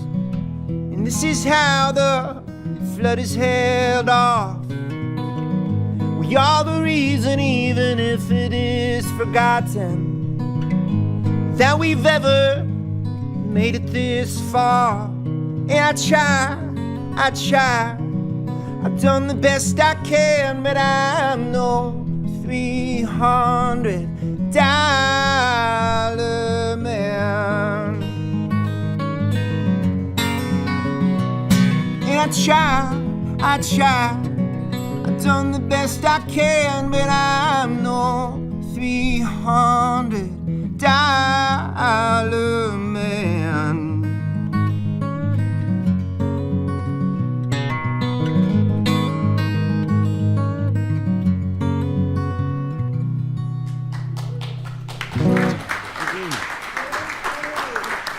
You want to get tickets for his show? WillDailey.com, WILLDAILEY. That was, you are so talented. Well, thank you. You are Such you are so wonderful talented. songs. So tell us, you got a podcast going too. I do have a podcast. That's like, there isn't enough content in the world. I decided actually, and we need more podcasts. But this podcast is actually the anti-content podcast because good. It's essentially, it's really weird today. You mentioned Bourdain. And Anthony Bourdain. When you mentioned Wordle, I was doing my Wordle. Oh, yeah. You're very attuned to Marjorie today. I'm been an locked addict. in with you guys the yeah, whole time. I got to do it. Got to do it every day. This show, it's called Sound of Our Town. And each episode, we're just talking about the live music culture of a city in America. And it's almost a travel guide, too, of where to go, much like Bourdain did with food. We're doing that with live music and talking about not just some of the big rooms, but some of the smaller rooms, like here in town. Like we have Wally's, which is one of the better jazz and funk and jam rooms in town. And again, it's just, I'm just protecting my livelihood by making a show about live music, but also, again, reminding us of that ancient practice that is, I think, integral, especially now when we have this tyranny of content and we have what we think is the world in our hands. It's just a little bit of a manipulator in our hands is the phone and everything. So, well, I love that about you, that you're a man who loves to travel, and obviously you travel for performance, but what does it do to you to get out into the world and settle down in other places? Not everybody has that opportunity to get more exposure. It's wonderful just to have the culture city to city from, all right, everyone thinks their city's the worst or the best, you know? Yep. And it's pervasive no matter what. If you're talking to an artist in Chicago, they're like, here's what's awesome and here's what's not going so great here. And then in other parts outside of the U.S., the reverence is the thing that really threw me. Like my first time performing in France, we walk up and we play the song, there's applause. And in America, you're like, all right, after the applause goes down a little bit, people chat a minute, I can tune my guitar or whatever it is. It's just dead quiet. And I didn't speak much French at the time. And had to, make up for some of that silence or get going right away. Huh. And it was unnerving to me at the moment, but they're just ready and they're prepared and I think an older culture has more appreciation. We forget how young we are here. Brian Dunford from Celtic Sojourn talks all the time about live music and how much a part of his life it's been. Of course, he does Celtic Sojourn every Saturday. I just went to his celebration over St. Patrick's Day, and it's a totally different thing. Yeah. Going in to see live music. You talked about that. We have a little sound from your podcast. Oh God. And we'll play a little bit of this. This is from your podcast, Sound of Our City, and you're recounting when in 2006, Pearl Jam's Eddie Vedder slipped into the Porter Square music venue to hear an old cohort, Toad. Pearl Jam played for 2.5 hours at Boston Garden. At the end of the show, in the last wailing Stratocasted notes of Yellow Ledbetter, the lead singer by the name of, let me check my notes here, Eddie Vedder, left the stage and got himself across town to a snug hole in the wall in Porter Square, all with the sole intention of seeing an artist that Vedder had shared a bill with a decade and a half earlier. Legend has it that Vedder was only seated for a few songs that night in 2006 before being found out and asked to join in. It was one more encore that echoed from Boston Garden to Porter Square. So wild, so authentic, so free. No, I said that backwards. He was at Toad. He was at Toad Yeah. to see Bill Janovitz Yeah. and Buffalo Tom. Yeah. And the interesting thing is Toad is now up for sale, which is an independent music venue and one of the more special ones we have in this city where there's no cover and there's some of the best players we have in Boston will be on that stage. So Duke Levine, who's now out with Bonnie Raitt as her lead guitarist, will often be at Toad when he's not playing $100 ticket that is with Bonnie Raitt. You can go see Duke play guitar for free at Toad and all these wonderful acts, but Toad is now up for sale and will probably be gone within the year. And it'll be replaced by a Starbucks or a bank and or a Dunkin'. And what I feel like a lot of developers don't realize when you don't have these authentic places that are singular to a metropolis, your value in 5 to 10 years of that property, you won't know what it is, but it will be down. Okay, we're running out of time here. You want to play us one more song, right? Sure. Don't you? So why don't you get over there and play us our song, and I'll tell people again about your tour April and May, next week, Thursday and Friday at Club 321 in Worcester and the Firehouse in Newburyport. You can get information about this, willdailey.com. That's WILLDAILEY. What are you playing, Will? Playing a song called Peace of Mind. I think it's one of Jim's favorites, who's, stalking Trump right now. But I just, Peace what? Say it Peace again? of Mind. Peace of Mind. Okay, we're ready.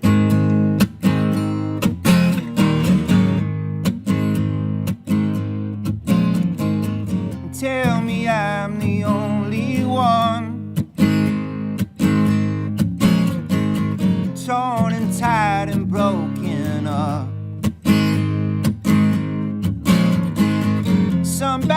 tied mama's son by the gun.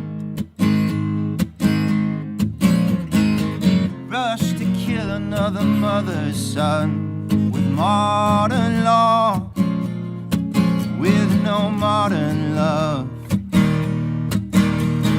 So you know I've been looking for a piece of mind. Oh no, I've been searching every day all my life. There's a party going on upstairs. There's a war that is raging out there.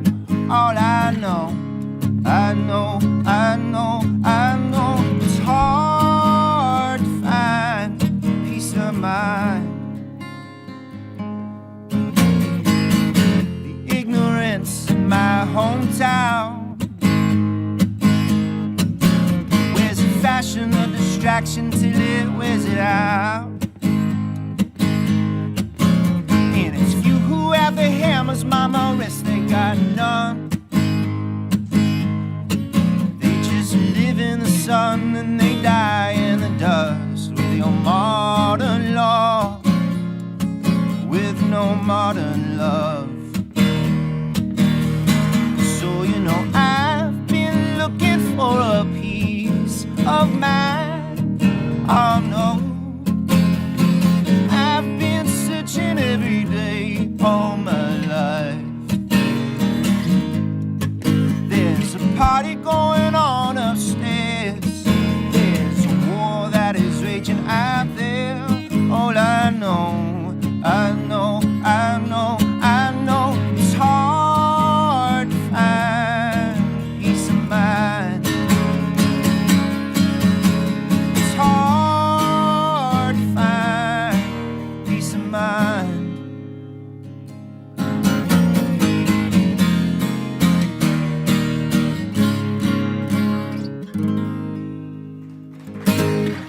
Thank you.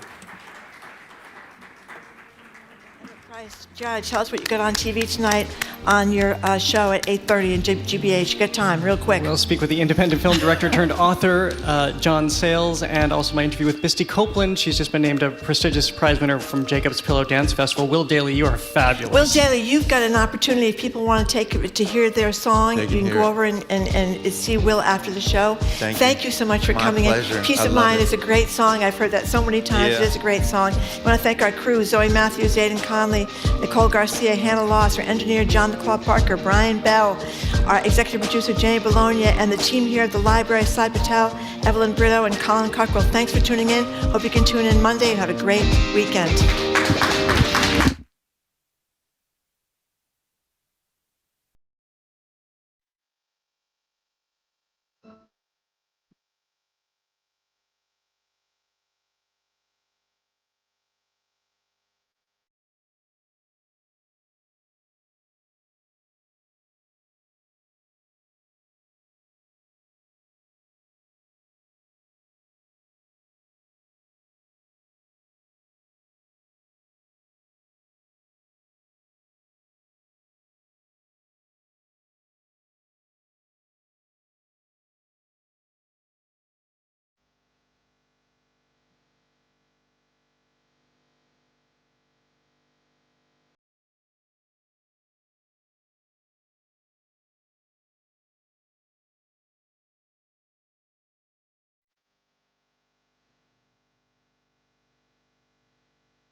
Your gift of support makes all the difference in the world, and we look forward to welcoming you into the family of WCRB members. Give $15 a month or more, and let us thank you with this timeless music, 100 Best Relaxing Piano.